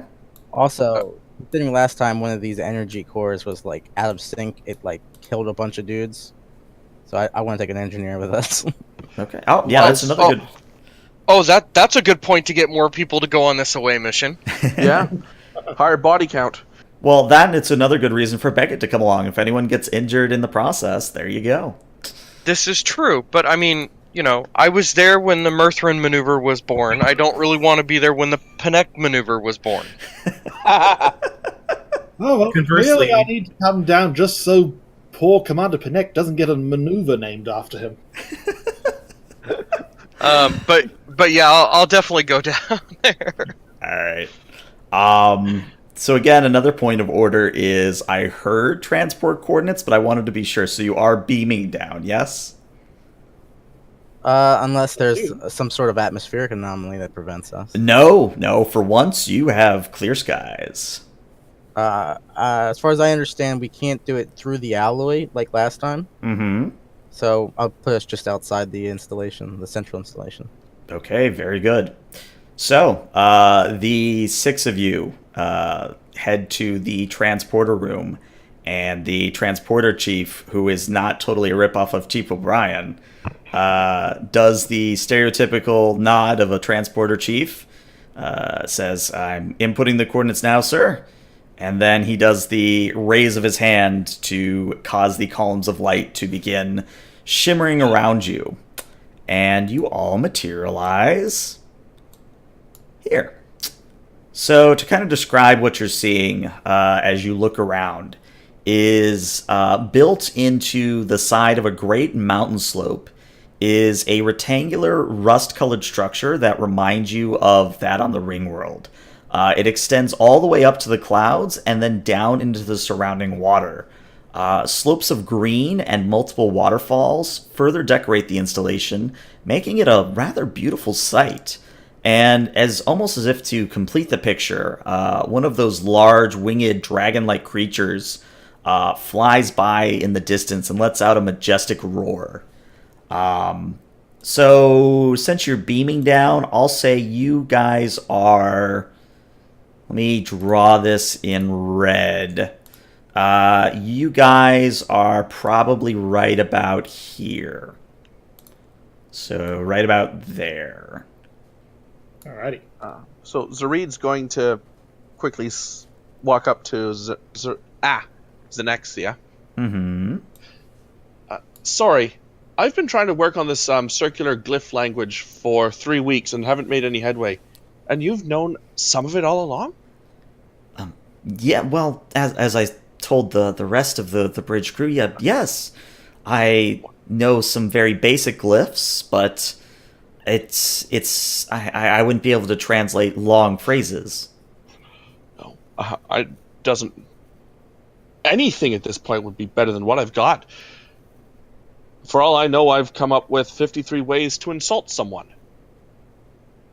I honestly don't know if the founders or the precursors or really any of the names that we have for them would have done such things.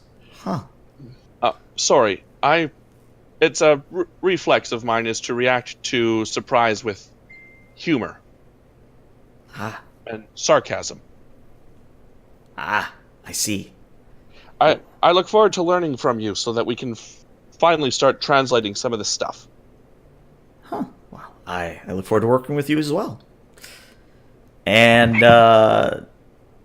just so to kind of set the scene. So you guys are not quite in a grassy plain as much as you are in a stretch of greenery that's not quite a forest. And you know the general direction of the entrance to the facility. But it is going to be about a 5 to 10 minute walk. As we set off, I'll turn to Commander Beckett and say, Commander, I want you to gather DNA readings from the flora, and should one of these aerial life forms come close enough, compare it to the whatever scans you can get of them. I'd like to know if they were transplanted here just as the Slaw were. It'd also be good to compare them to Onyxia's. Maybe we can find. Maybe this is the Slaw's homeworld or possible source of their genome. Logical suggestion, Lieutenant. Do that as well, Commander, please, as we progress towards the installation. All right. So, Beckett, I would say this would be we'll do a reason plus medicine here. The difficulty would be a 2. Oh, Kadokali. Reason, medicine, xenobiology. Mm-hmm.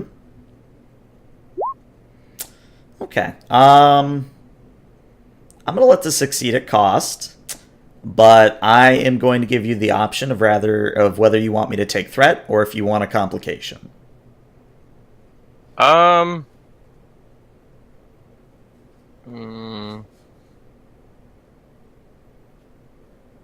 Let's go threat. Okay.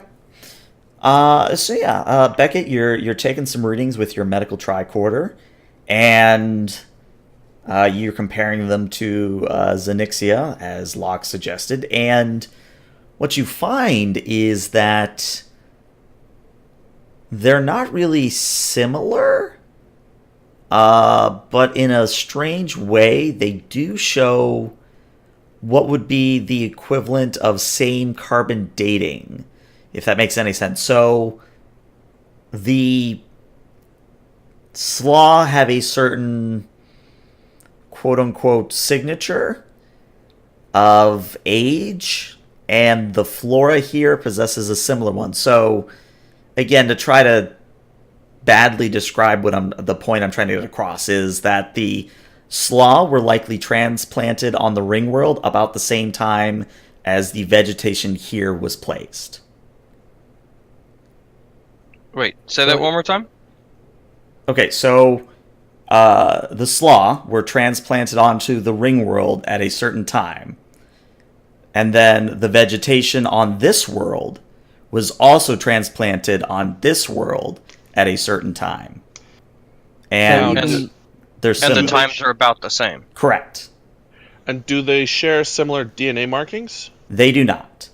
Okay, so different. So they hail from different worlds. They do hail from different worlds, yes. Okay. But just to clarify, the you're saying like the actual vegetation is not naturally occurring to a class L. Correct. Interesting. That is a hefty feat of terraforming. But I expect nothing less from a civilization capable of developing a ring installation. True.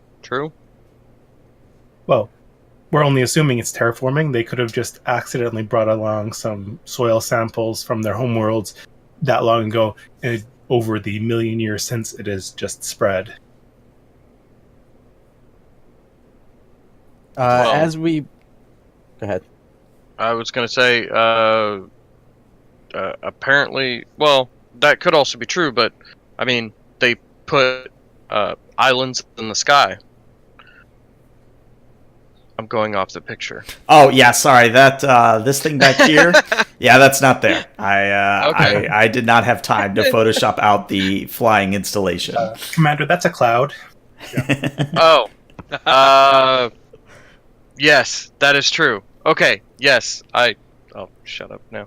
As we're progressing to the installation, I'll have my tricorder out and scanning for any impediments ahead or anything that looks dangerous, like a pitfall or something like that. Just general security stuff. Okay. Go ahead. I was going to say, and to piggyback on his, I will also be scanning for life forms. Okay. So this will be the last thing we do before we go to break. Panek, you're seeing that between where you are and where the entrance, or where you're hoping the entrance to the installation will be, is a ravine of sorts that will require some interesting bit of fitness and or ingenuity to get across. And Beckett, you aren't picking up any life forms, like complex life forms like bunnies or things of that nature. But every once in a while, you're on the very edge of your tricorder's reading, you'll pick up one of the flying creatures. And yeah, let's take our 5 to 10 minute break here. And when we come back, we'll see how many tricorders I can make you guys lose. So be back in about 5 minutes, guys.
All right, and I'm back.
I'm back. Welcome back. Happy to be here.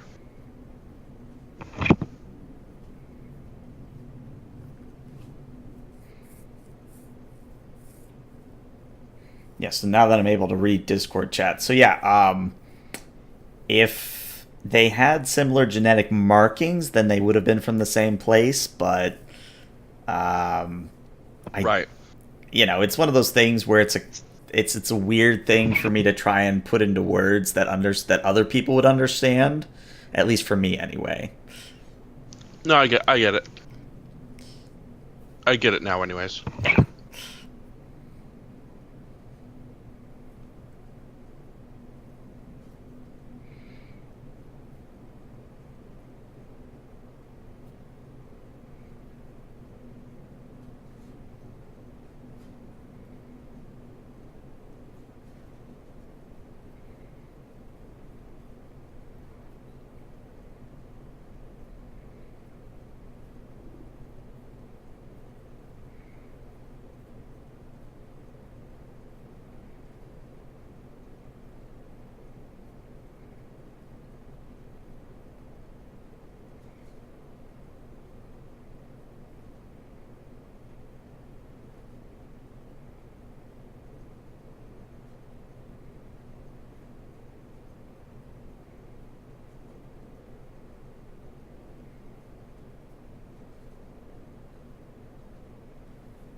So have you gotten a chance to look at the official character stats, like for like Jean-Luc Picard and Data and I have not. I don't have. I wasn't one of these. I didn't purchase the packs that you did, so I haven't gotten a link to it. Gotcha. I forgot to do it before this session, but apparently I need to update Sona because there's actual rules now for playing as a Soong-type android. Fun. Yeah, you were ranting about it for a split second. Like, now they have damage absorption. Yeah, Or something like they have a natural 3 resistance to non-lethal attacks, and they get free successes. So It's an interesting design, which is the whole you have 2 talents automatically, which are good. But it's also something I also try to avoid doing too much, just because. Yeah. I mean, it halves the options for customizing your character. Well, if ELH feels that's too powerful, well, she is just a knockoff. yeah, So- I'm definitely going to scale it back. Now, Now- that would now she actually can- be a sort of a terrifying thought. Would be, what would Starfleet's first all-android ship be like? It's a good plot line. I'm going to steal it. But in any event, we're all back, I think. Yep, everyone's unmuted. Yeah. I don't think I've heard from Beckett. Is Beckett here? Okay, Beckett is not here. We'll give him a couple more minutes. Sona can take on 2 Romulan assault parties now, single-handedly. One phaser in each hand, baby. Pew, pew, pew. Oh. I love how the very first attack in both this game and the Arcadia game were quite iconic ones. Like Sona stunning an entire thing of Romulans, and then the first ever melee attack in the Arcadia was the classic Kirk punch, which took out a Neanderthal straight out. The double-fisted across the shoulder blades. Uh-huh. So I'm still hoping at some point there will be a wibbly wobbly timey wimey episode where it'll be us and the Arcadia for an entire weekend. So That would be fun as hell. I was gonna say, so that'll be something where if you guys are game for it, and I'm pretty much sure the Arcadia folks have all expressed interest in maybe guest starring in an episode or 2. It might almost be easier to swap half the crew, like those who can swap and go like Sunday swap over, and those who can go Saturday swap. Yeah, it'll be one of those things where it'll be something we'll arrange with a few weeks out, and I'll come up with something interesting. Beckett, are you back yet? Maybe. Scanning for Beckett. Do. And I did just before have the idea of like looking for a Star Trek themed Fiasco playset and just playing as Gamma Shift for April. Oh man, that'd be- Fiasco? Hold on, now I actually have to look. When does April Fool's fall?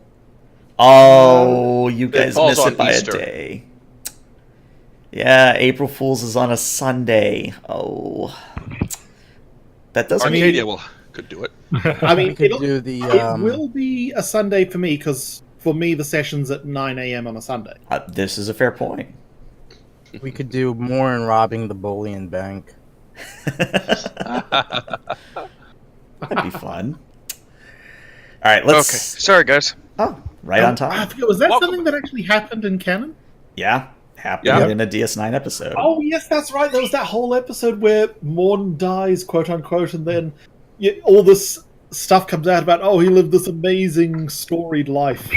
Oh, He was like he was involved in like a bank robbery or like mm-hmm. Yeah, something like that, wasn't it? Like Yeah. full Ocean's 11 deal. And all his past people try to kill him. And Quark got all caught up in the thingamawatsit, and in the end, it turned out like I forget what it was that he'd stolen, but it was like Platinum. made of It was some platinum. incredibly precious metal. Yeah, it He was kept Latin. it in his stomach. Yeah. And the way he'd sort of successfully smuggled it out and keeping it hidden was he'd been hiding it all in his 4th stomach this whole time. Yep. Which was quite amusing. Yeah, and he paid Quark, which is oddly So yes, generous. he sort of reverse drinks a glass of the stuff, and it's like, yeah, that's enough to pay for the damages and more. Oh yeah, it's Latinum. That much Latinum actually is quite a few bars. Yeah.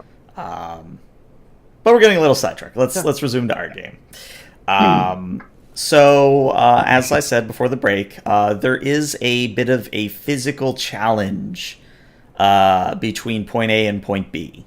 And when you come to the edge of the ravine, you see that it is perhaps jumpable if you get a running start.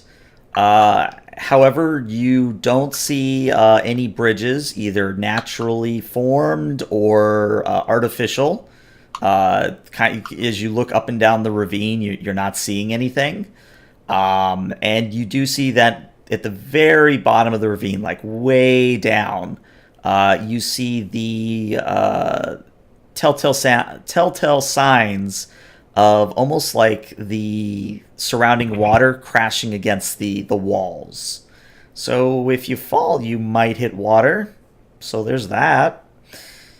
I'm gonna calm the Ophion. Okay. I believe Skull would still be there. So yes, Skull, Yep. you would get a communique from Pinek. Skull here. Captain, a couple hundred meters in front of us is a ravine. Requesting a site-to-site transport over it. Very well. Please pass coordinates from where you'd like to go to. And I'll send the coordinates out.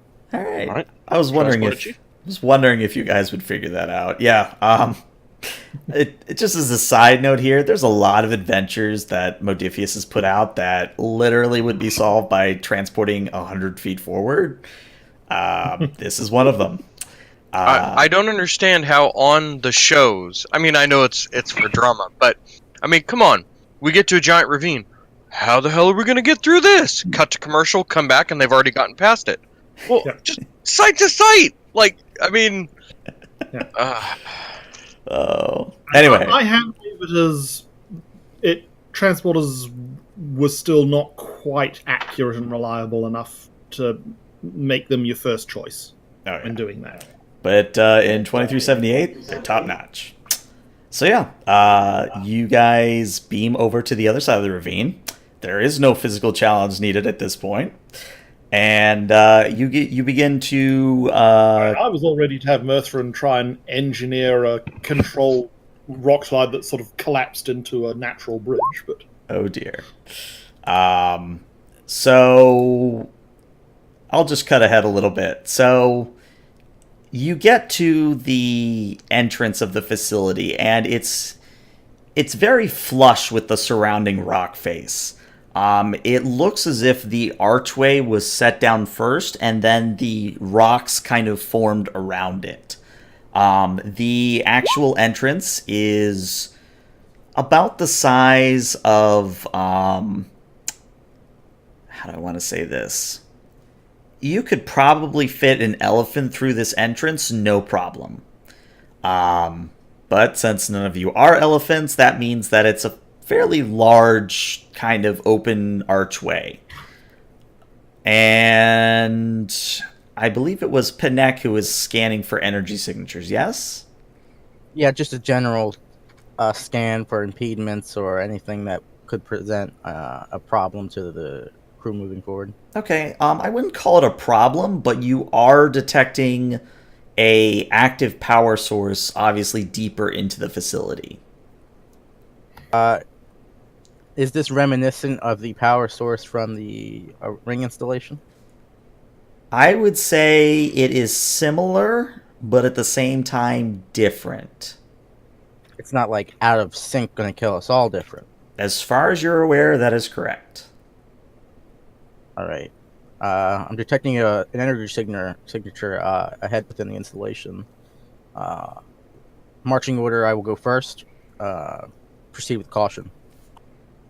Okay. So unless you guys really feel like playing, Maze Runner, I'm just going to say you get to where you're going. And I'll put you on this map. And paste. I think that's everyone. Who am I missing? Oh, the tokens are off the screen. That might help. All right.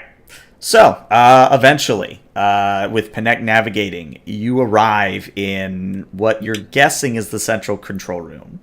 And in the middle of this large open area is a column of holographic light. Swirling circles of the same unknown ancient language float about it, while consoles and readouts are of a much smaller fashion, kind of dot and otherwise litter the room. The blue and orange light of these holograms is the only lighting, making this entire area a little bit dim for those of you that aren't a species with very keen senses. And as you kind of walk in, Onyxia kind of gets a little bit ahead of Panek, and she kind of looks around and then exclaims, I think I know what this is. Please elaborate, crewman. Well, if it's anything similar to Axis, then this is one of the main memory repositories. Can you decipher any of the symbols that are on the screens? Well, that one there, and she points to one that's floating around, that one there means star, and that one there next to it means map, so obviously star map. I quickly put those into my translation matrix. It's a start at least. Does the screen look... unless someone stops me, I'm going to tentatively reach up and push the star map button or icons. Okay, so you press, well, as much as you can, a holographic symbol, and the symbols then swirl and change, and you see probably about a 6 to 7 character length set of symbols. And Onyxia kind of looks at it and says, I think it's asking for a passcode? Okay. Hang on. I learned about this in cybersecurity. The password is usually password because people are too dumb to change it. Or 1234 or defaults. Or type in the name of the company that owns it. So all of this goes over Onyxia's head, and she says, As clever as all these ideas are, maybe I could help you? Says Murthrin, holding up his tricorder. Oh yeah, most definitely. By all means. And Onyxia will assist. So this would be a... Oh boy. I'll let it be either a control or a daring plus engineering. I'm feeling more daring, but I see the argument for control as well. Again, Onyxia will assist. I won't go control because that's my better stat. Okay. Can hacking things is kind of Locke's thing as well. Can you help a little bit as well? Sure, if you want to assist as well, go right ahead. And I'll spend a momentum to... I would say, yeah, let me let you know what the difficulty is before you spend momentum or determination. So the difficulty here is going to be a 4. While they're doing that, I'd like to configure my tricorder to be a proximity alert. Mm-hmm. That if a life form not of the 6 of us here enters within its range, it alerts us. Okay. All right, so let's see what Onyxia rolls. Onyxia gives you a success. Righty. Let's see. Got a success from Locke. I don't think I've got any applicable focuses here. What you got? Holoprogramming, ship power systems, computers, particle physics, psychic phenomena, warp field dynamics. I'll give you computers. Yeah. Let's see how that goes. Ooh, interesting. Good news is with all the successes you have passed. Bad news is there is going to be a complication. So yeah, Murthrin, with Locke and Onyxia working together with you, you are able to come up with a proper code sequence that, when entered into the... I recognize the architecture here. I think this is a command line bypass circuit, and if I trip this... Yeah, so as you quote-unquote trip it, the symbols begin to swirl rapidly, almost like in almost a tornado-like fashion. And the symbols blink, fade out once, and for a terrible moment, you think you have shut down the facility. And then a minute later, everything comes back and is back to the way it was. And Mercerin lets out a relieved sigh. Whew. Okay. And, Had me worried there for a second, Hmm. Commander. Let's see what we can figure out. So Onyxia kind of looks at the glyphs and says, well, I think we had the right sequence. It's just that we accidentally tripped a security feature that I'm familiar with because it was used back on Axis. I think we can get around it if we try again. All right, let's give it a go. Okay, so I'm not going to have you roll again for this. You basically re-enter in the glyphs, and this time you are presented with a scrolling text, kind of swirling cubic, almost matrix in the middle of this holographic column of data.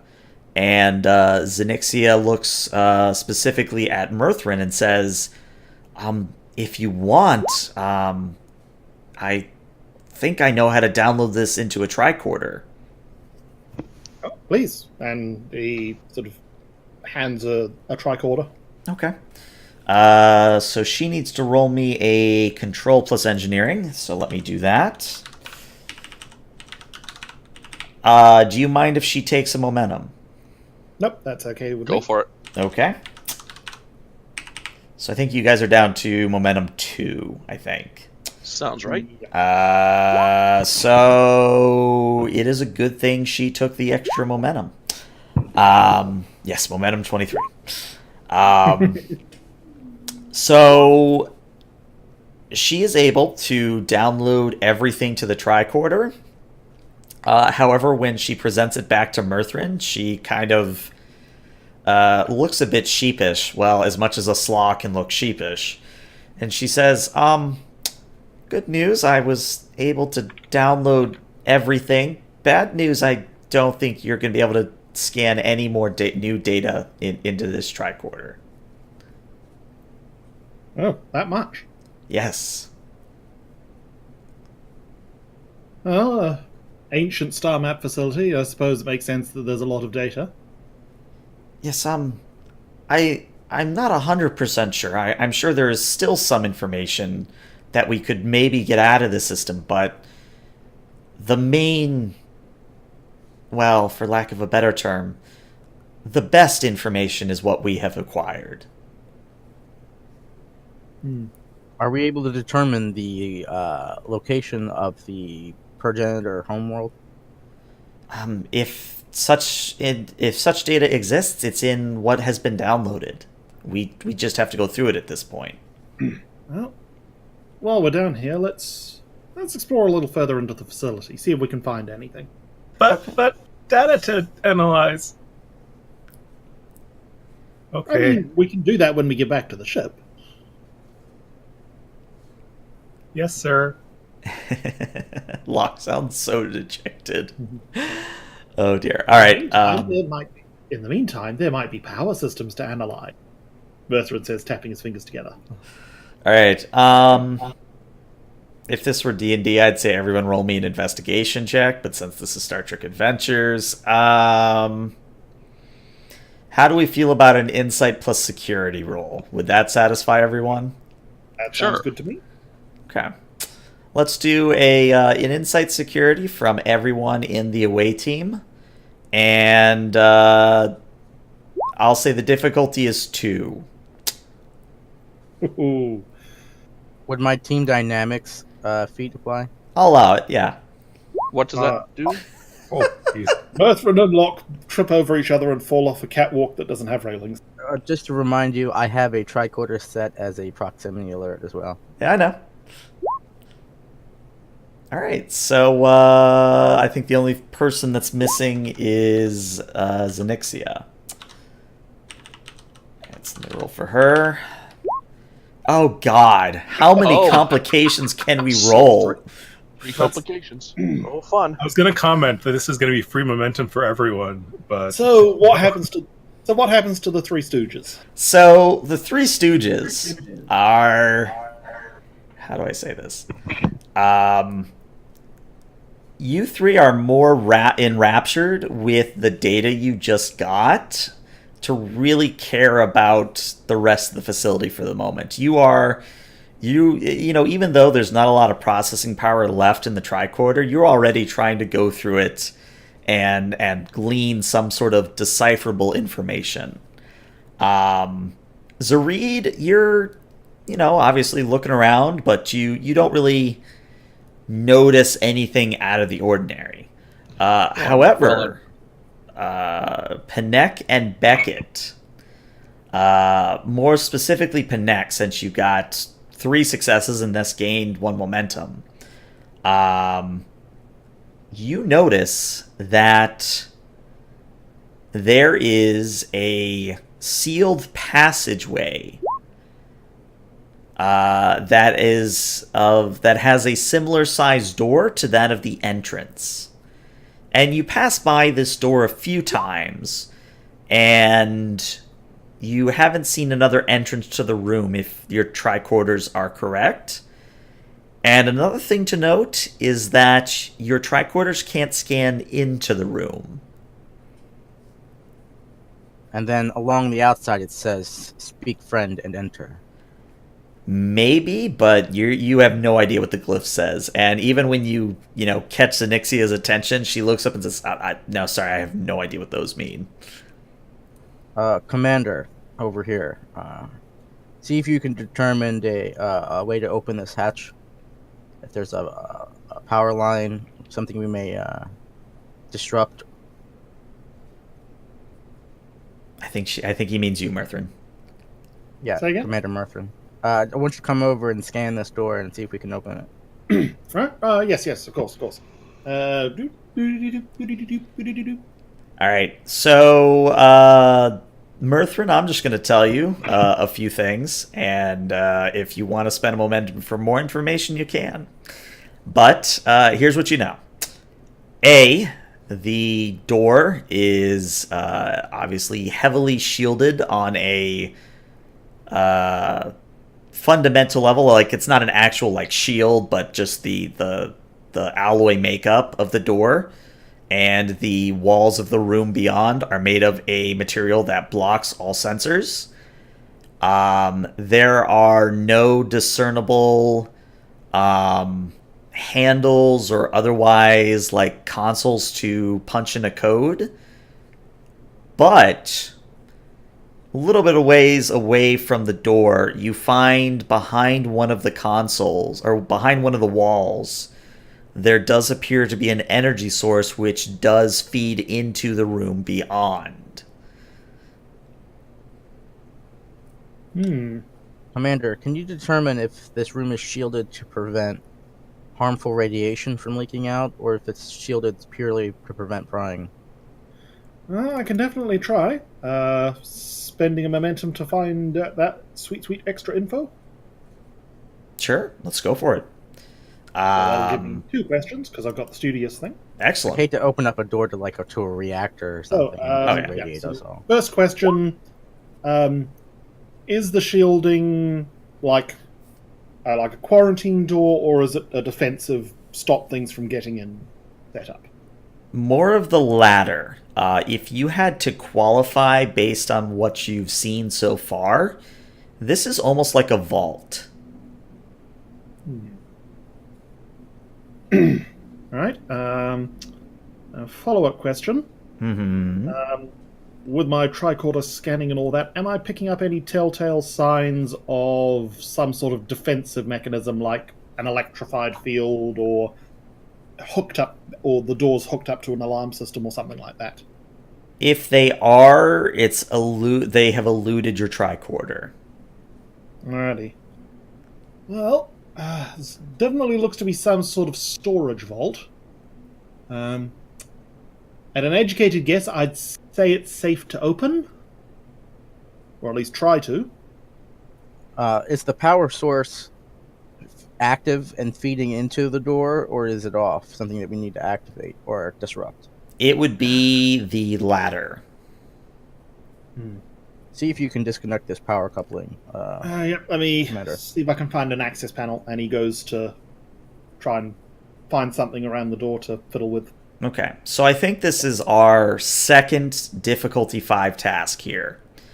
And I'm going to spend a lot of my threat to make the complication range 16 to 20. Ooh. So, the task involved would be a daring plus engineering.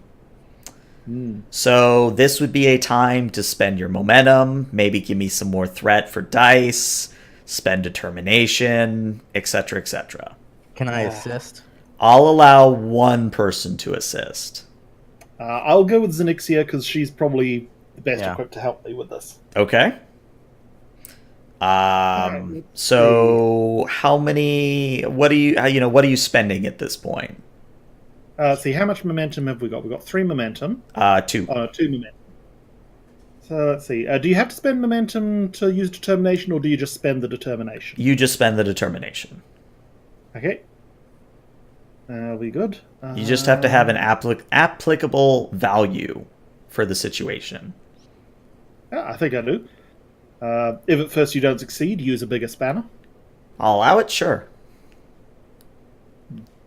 So Now, that thing's coming up with like values which are evocative, and you can easily tell the sort of thing that they're meant to go with. Yeah. So that's 2 successes already. So you only need 3. So I will spend a momentum to get an extra die. okay. And now the determination, you can either spend it to re-roll everything, or spend it to get an automatic critical. An automatic 2 successes, yes. Yep. So I'll do that. And spend the momentum to get the extra die. So I'll be rolling 2 success. Say again? Alright, so spending determination to get the automatic 2 successes. Okay. And that'll use up one of the dice that I'd roll. Mm-hmm. And then spending a momentum to get an extra dice, so I'm rolling 2 instead of 1. No, you're rolling 3 instead of 2. Oh, well, except that the first one's automatically a critical. Correct. Because of the determination. Correct. So if I remember that's how the rules are set up, it actually sort of uses up one of the dice. Locke, you probably would know this better than I. Is he right? I believe so. You gain an extra dice that it's automatically critical. So it counts as one of your 5 maximum dice. Okay, but it doesn't override your normal 2. No. Okay. Oh, it doesn't? Yeah. No. Then, okay. then I had it right. I was worried. Yeah. Alright, daring plus engineering. 3 dice. Let's go with the focus, because computers. And actually, Power systems would be a better focus, I think. yeah, I'll go with power systems, because if I can use computers, then I'd be able to use these, and that would just get me an extra 3 dice, and that feels a little bit cheap. 3d20, power systems. Alrighty, I need 1 success. Well, you need 3, but... Alright, so let's check that 0. So with the increased complication range, that will be a complication. Ooh. However, Onyxia is going to spend that last momentum, if you'll let her, to see if she gets you some success. Come on. And she does. So you actually get a Nice. momentum back. So, here's what happens. Between Murthrin and Onyxia, you guys are able to get the door opening. However, as the door opens, you hear the sound of an alarm going off. And Panek, your sensor, your tricorder isn't picking up any movement, but it is still a rather... The sound of the alarm does put you on edge. It's almost like a low blaring, almost like a tornado siren rotating alarm. I'm going to walk over to a console or a display Mm-hmm. with Zareed and Locke's help and see if we can determine a way of shutting it off or if it has activated any other systems.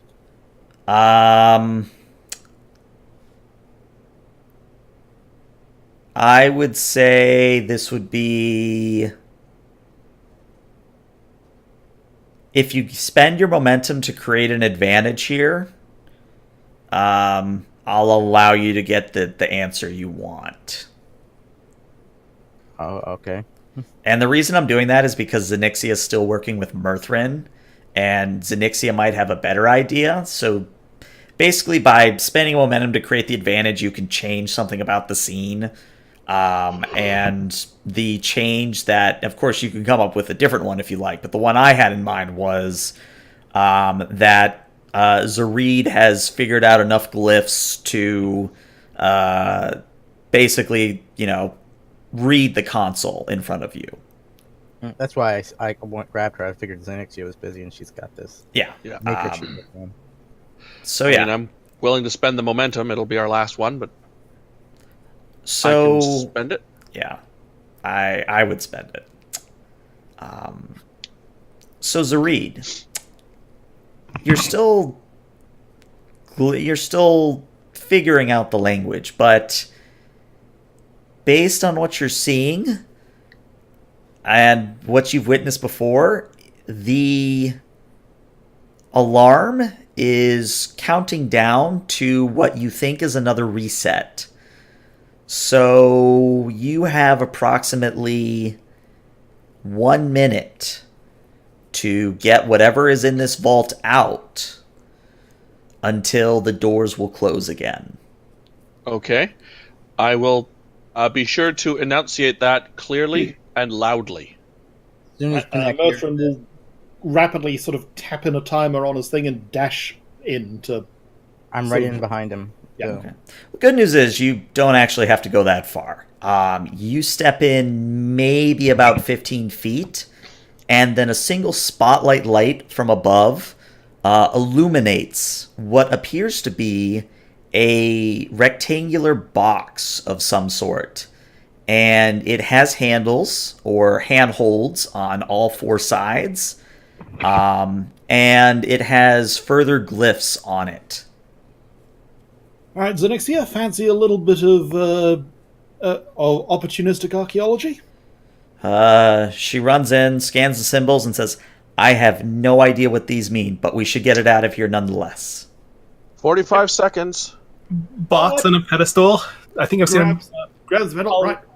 1, 2, 3, lift! All right. So the box is lifted, and you scurry on out of the vault just in time for the vault to reset and for the doors to clash and slam close. Oof, wouldn't have wanted How to big get is the stuck in box?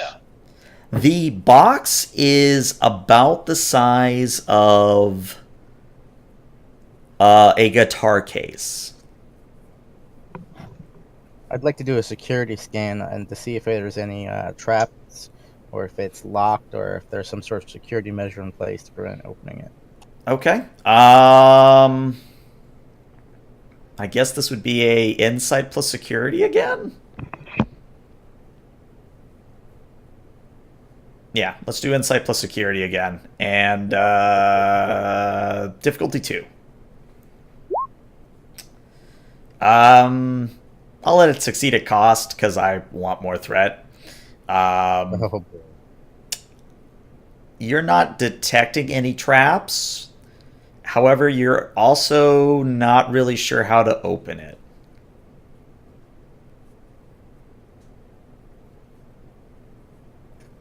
Commander, what can you make of this?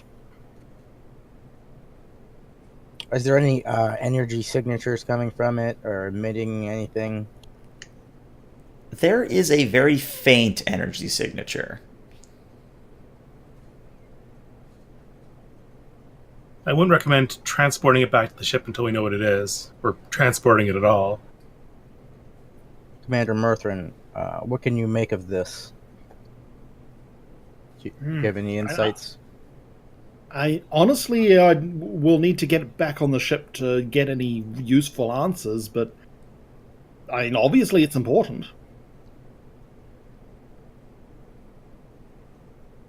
Commander, I recommend that we call up the ship and have them start sending a shuttle down so they carry this back up. Will do. Connect to Ophion. Captain Skull here. Go ahead, Pinek. Within the installation, we have discovered a holographic data bank of star charts. With Onyxia's help and Zareed and Lieutenant Locke, we've been able to translate a modicum of the glyphs and transferred as much data as the tricorder could hold over to it. However, we have also discovered what appears to be a vault and have recovered an unknown item from within it.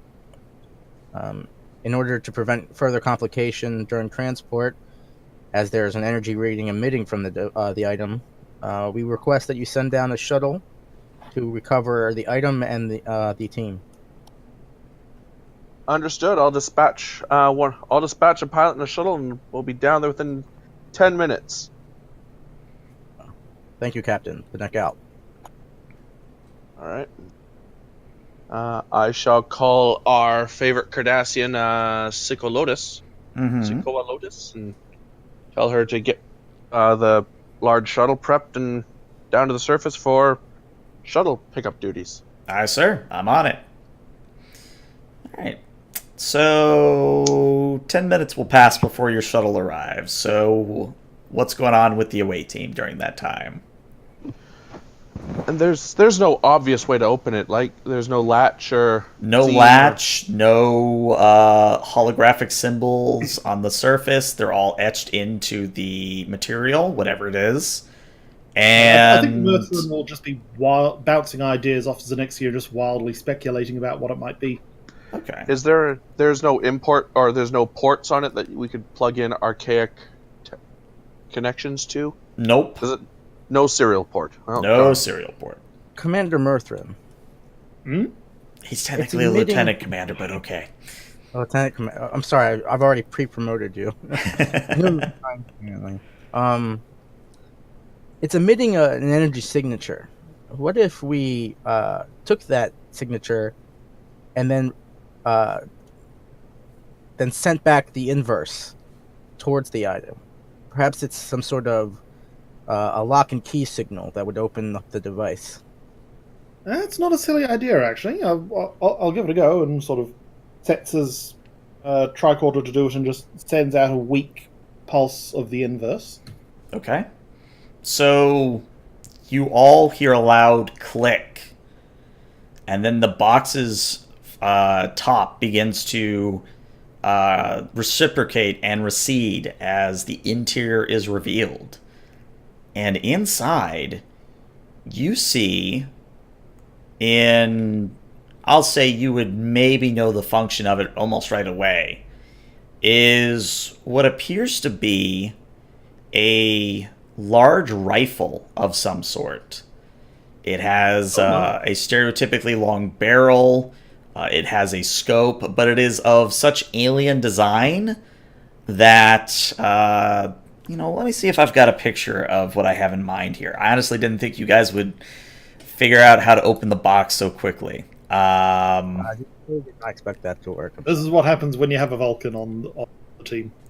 Let me see. Okay. I'm going to put this in Discord, so I will apologize to those of you watching.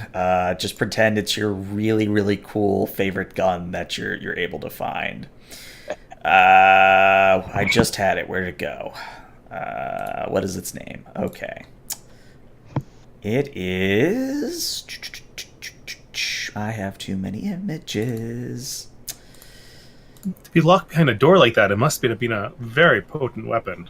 Alright, so that's what it looks like, guys. And Onyxia takes a look at this, and she says, if, this is just a guess, but if the barrel is like this, then I think this this might be a precursor type energy railgun. Lieutenant Commander Panek, is the old tradition of dibs still a thing? I do not believe so, Mr. Reed. So I can't call dibs. Darn. I do not believe that this rifle would help with your diplomatic negotiations. You've obviously never been in diplomatic negotiations with Klingons over a protracted mining dispute. Actually, I'm more interested in figuring out how it works, because, I mean, the Federation's never really been big into railgun technology, but the magnetic containment fields you need for a device like this could be really useful. Yeah, Yes, I can think of at least 3 things I could use for that kind of magnetic containment fields. Pack it up. Turn the ship back out to the ship. Make sure that it's safe to handle. And collect any data that we need to gather from these consoles before we head back out. I do not like the fact that alarm went off. And it explains why it was in a vault for a start. Weapons locker. all right. But why was the weapons locker concealed? Well, I suppose they must have been worried about invasion. Am I the only one that is very concerned that a race of this technological superiority has something to fear? Or, well, a race of this technological superiority would not necessarily use a railgun system. This might almost be a test for a This might have possible. been an experimental prototype. I mean, it was in what amounts to a research facility, as far as we can tell. I'll Or just maybe say, Or maybe someone was just using those dragons out there for sport. I'll say this much, and this will be something you'll figure out either between sessions or later rolls. A miniaturized railgun of this nature is still a rather impressive feat of engineering.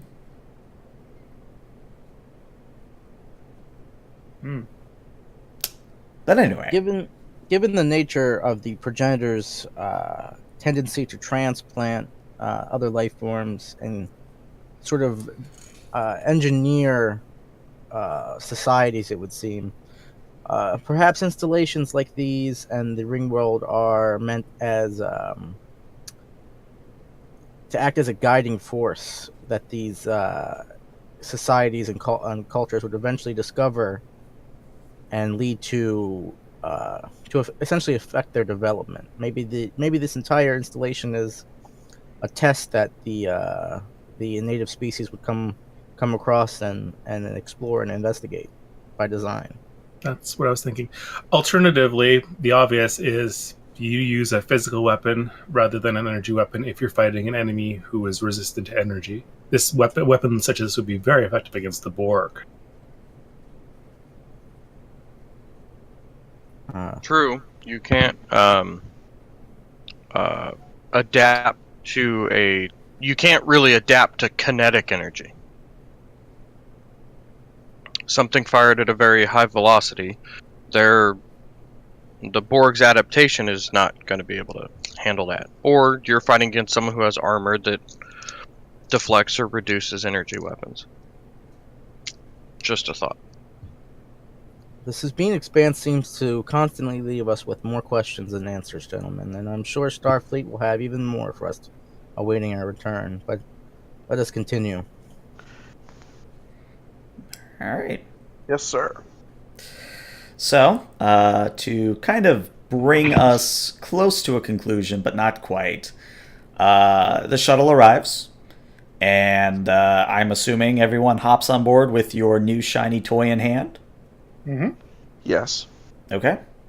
So you're taken back up to the Ophion, and I was originally going to have this be an extended task, but I'm just going to say it's something you can do in between sessions.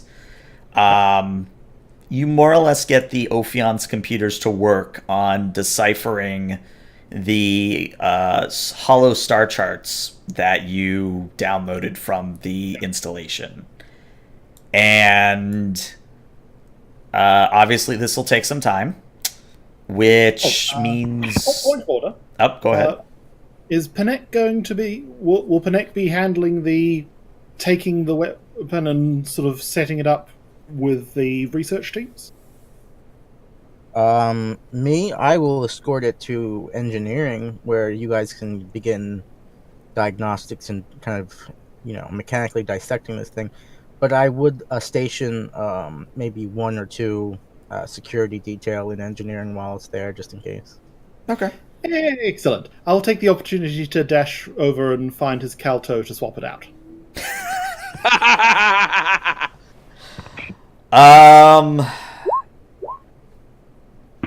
Oh, Lord. That was goddamn brilliant. So here's what I'm going to say that happened, because a few of you have whispered me. Everyone's practical joke is going to happen next session. I'm horrendously scared, but also intrigued.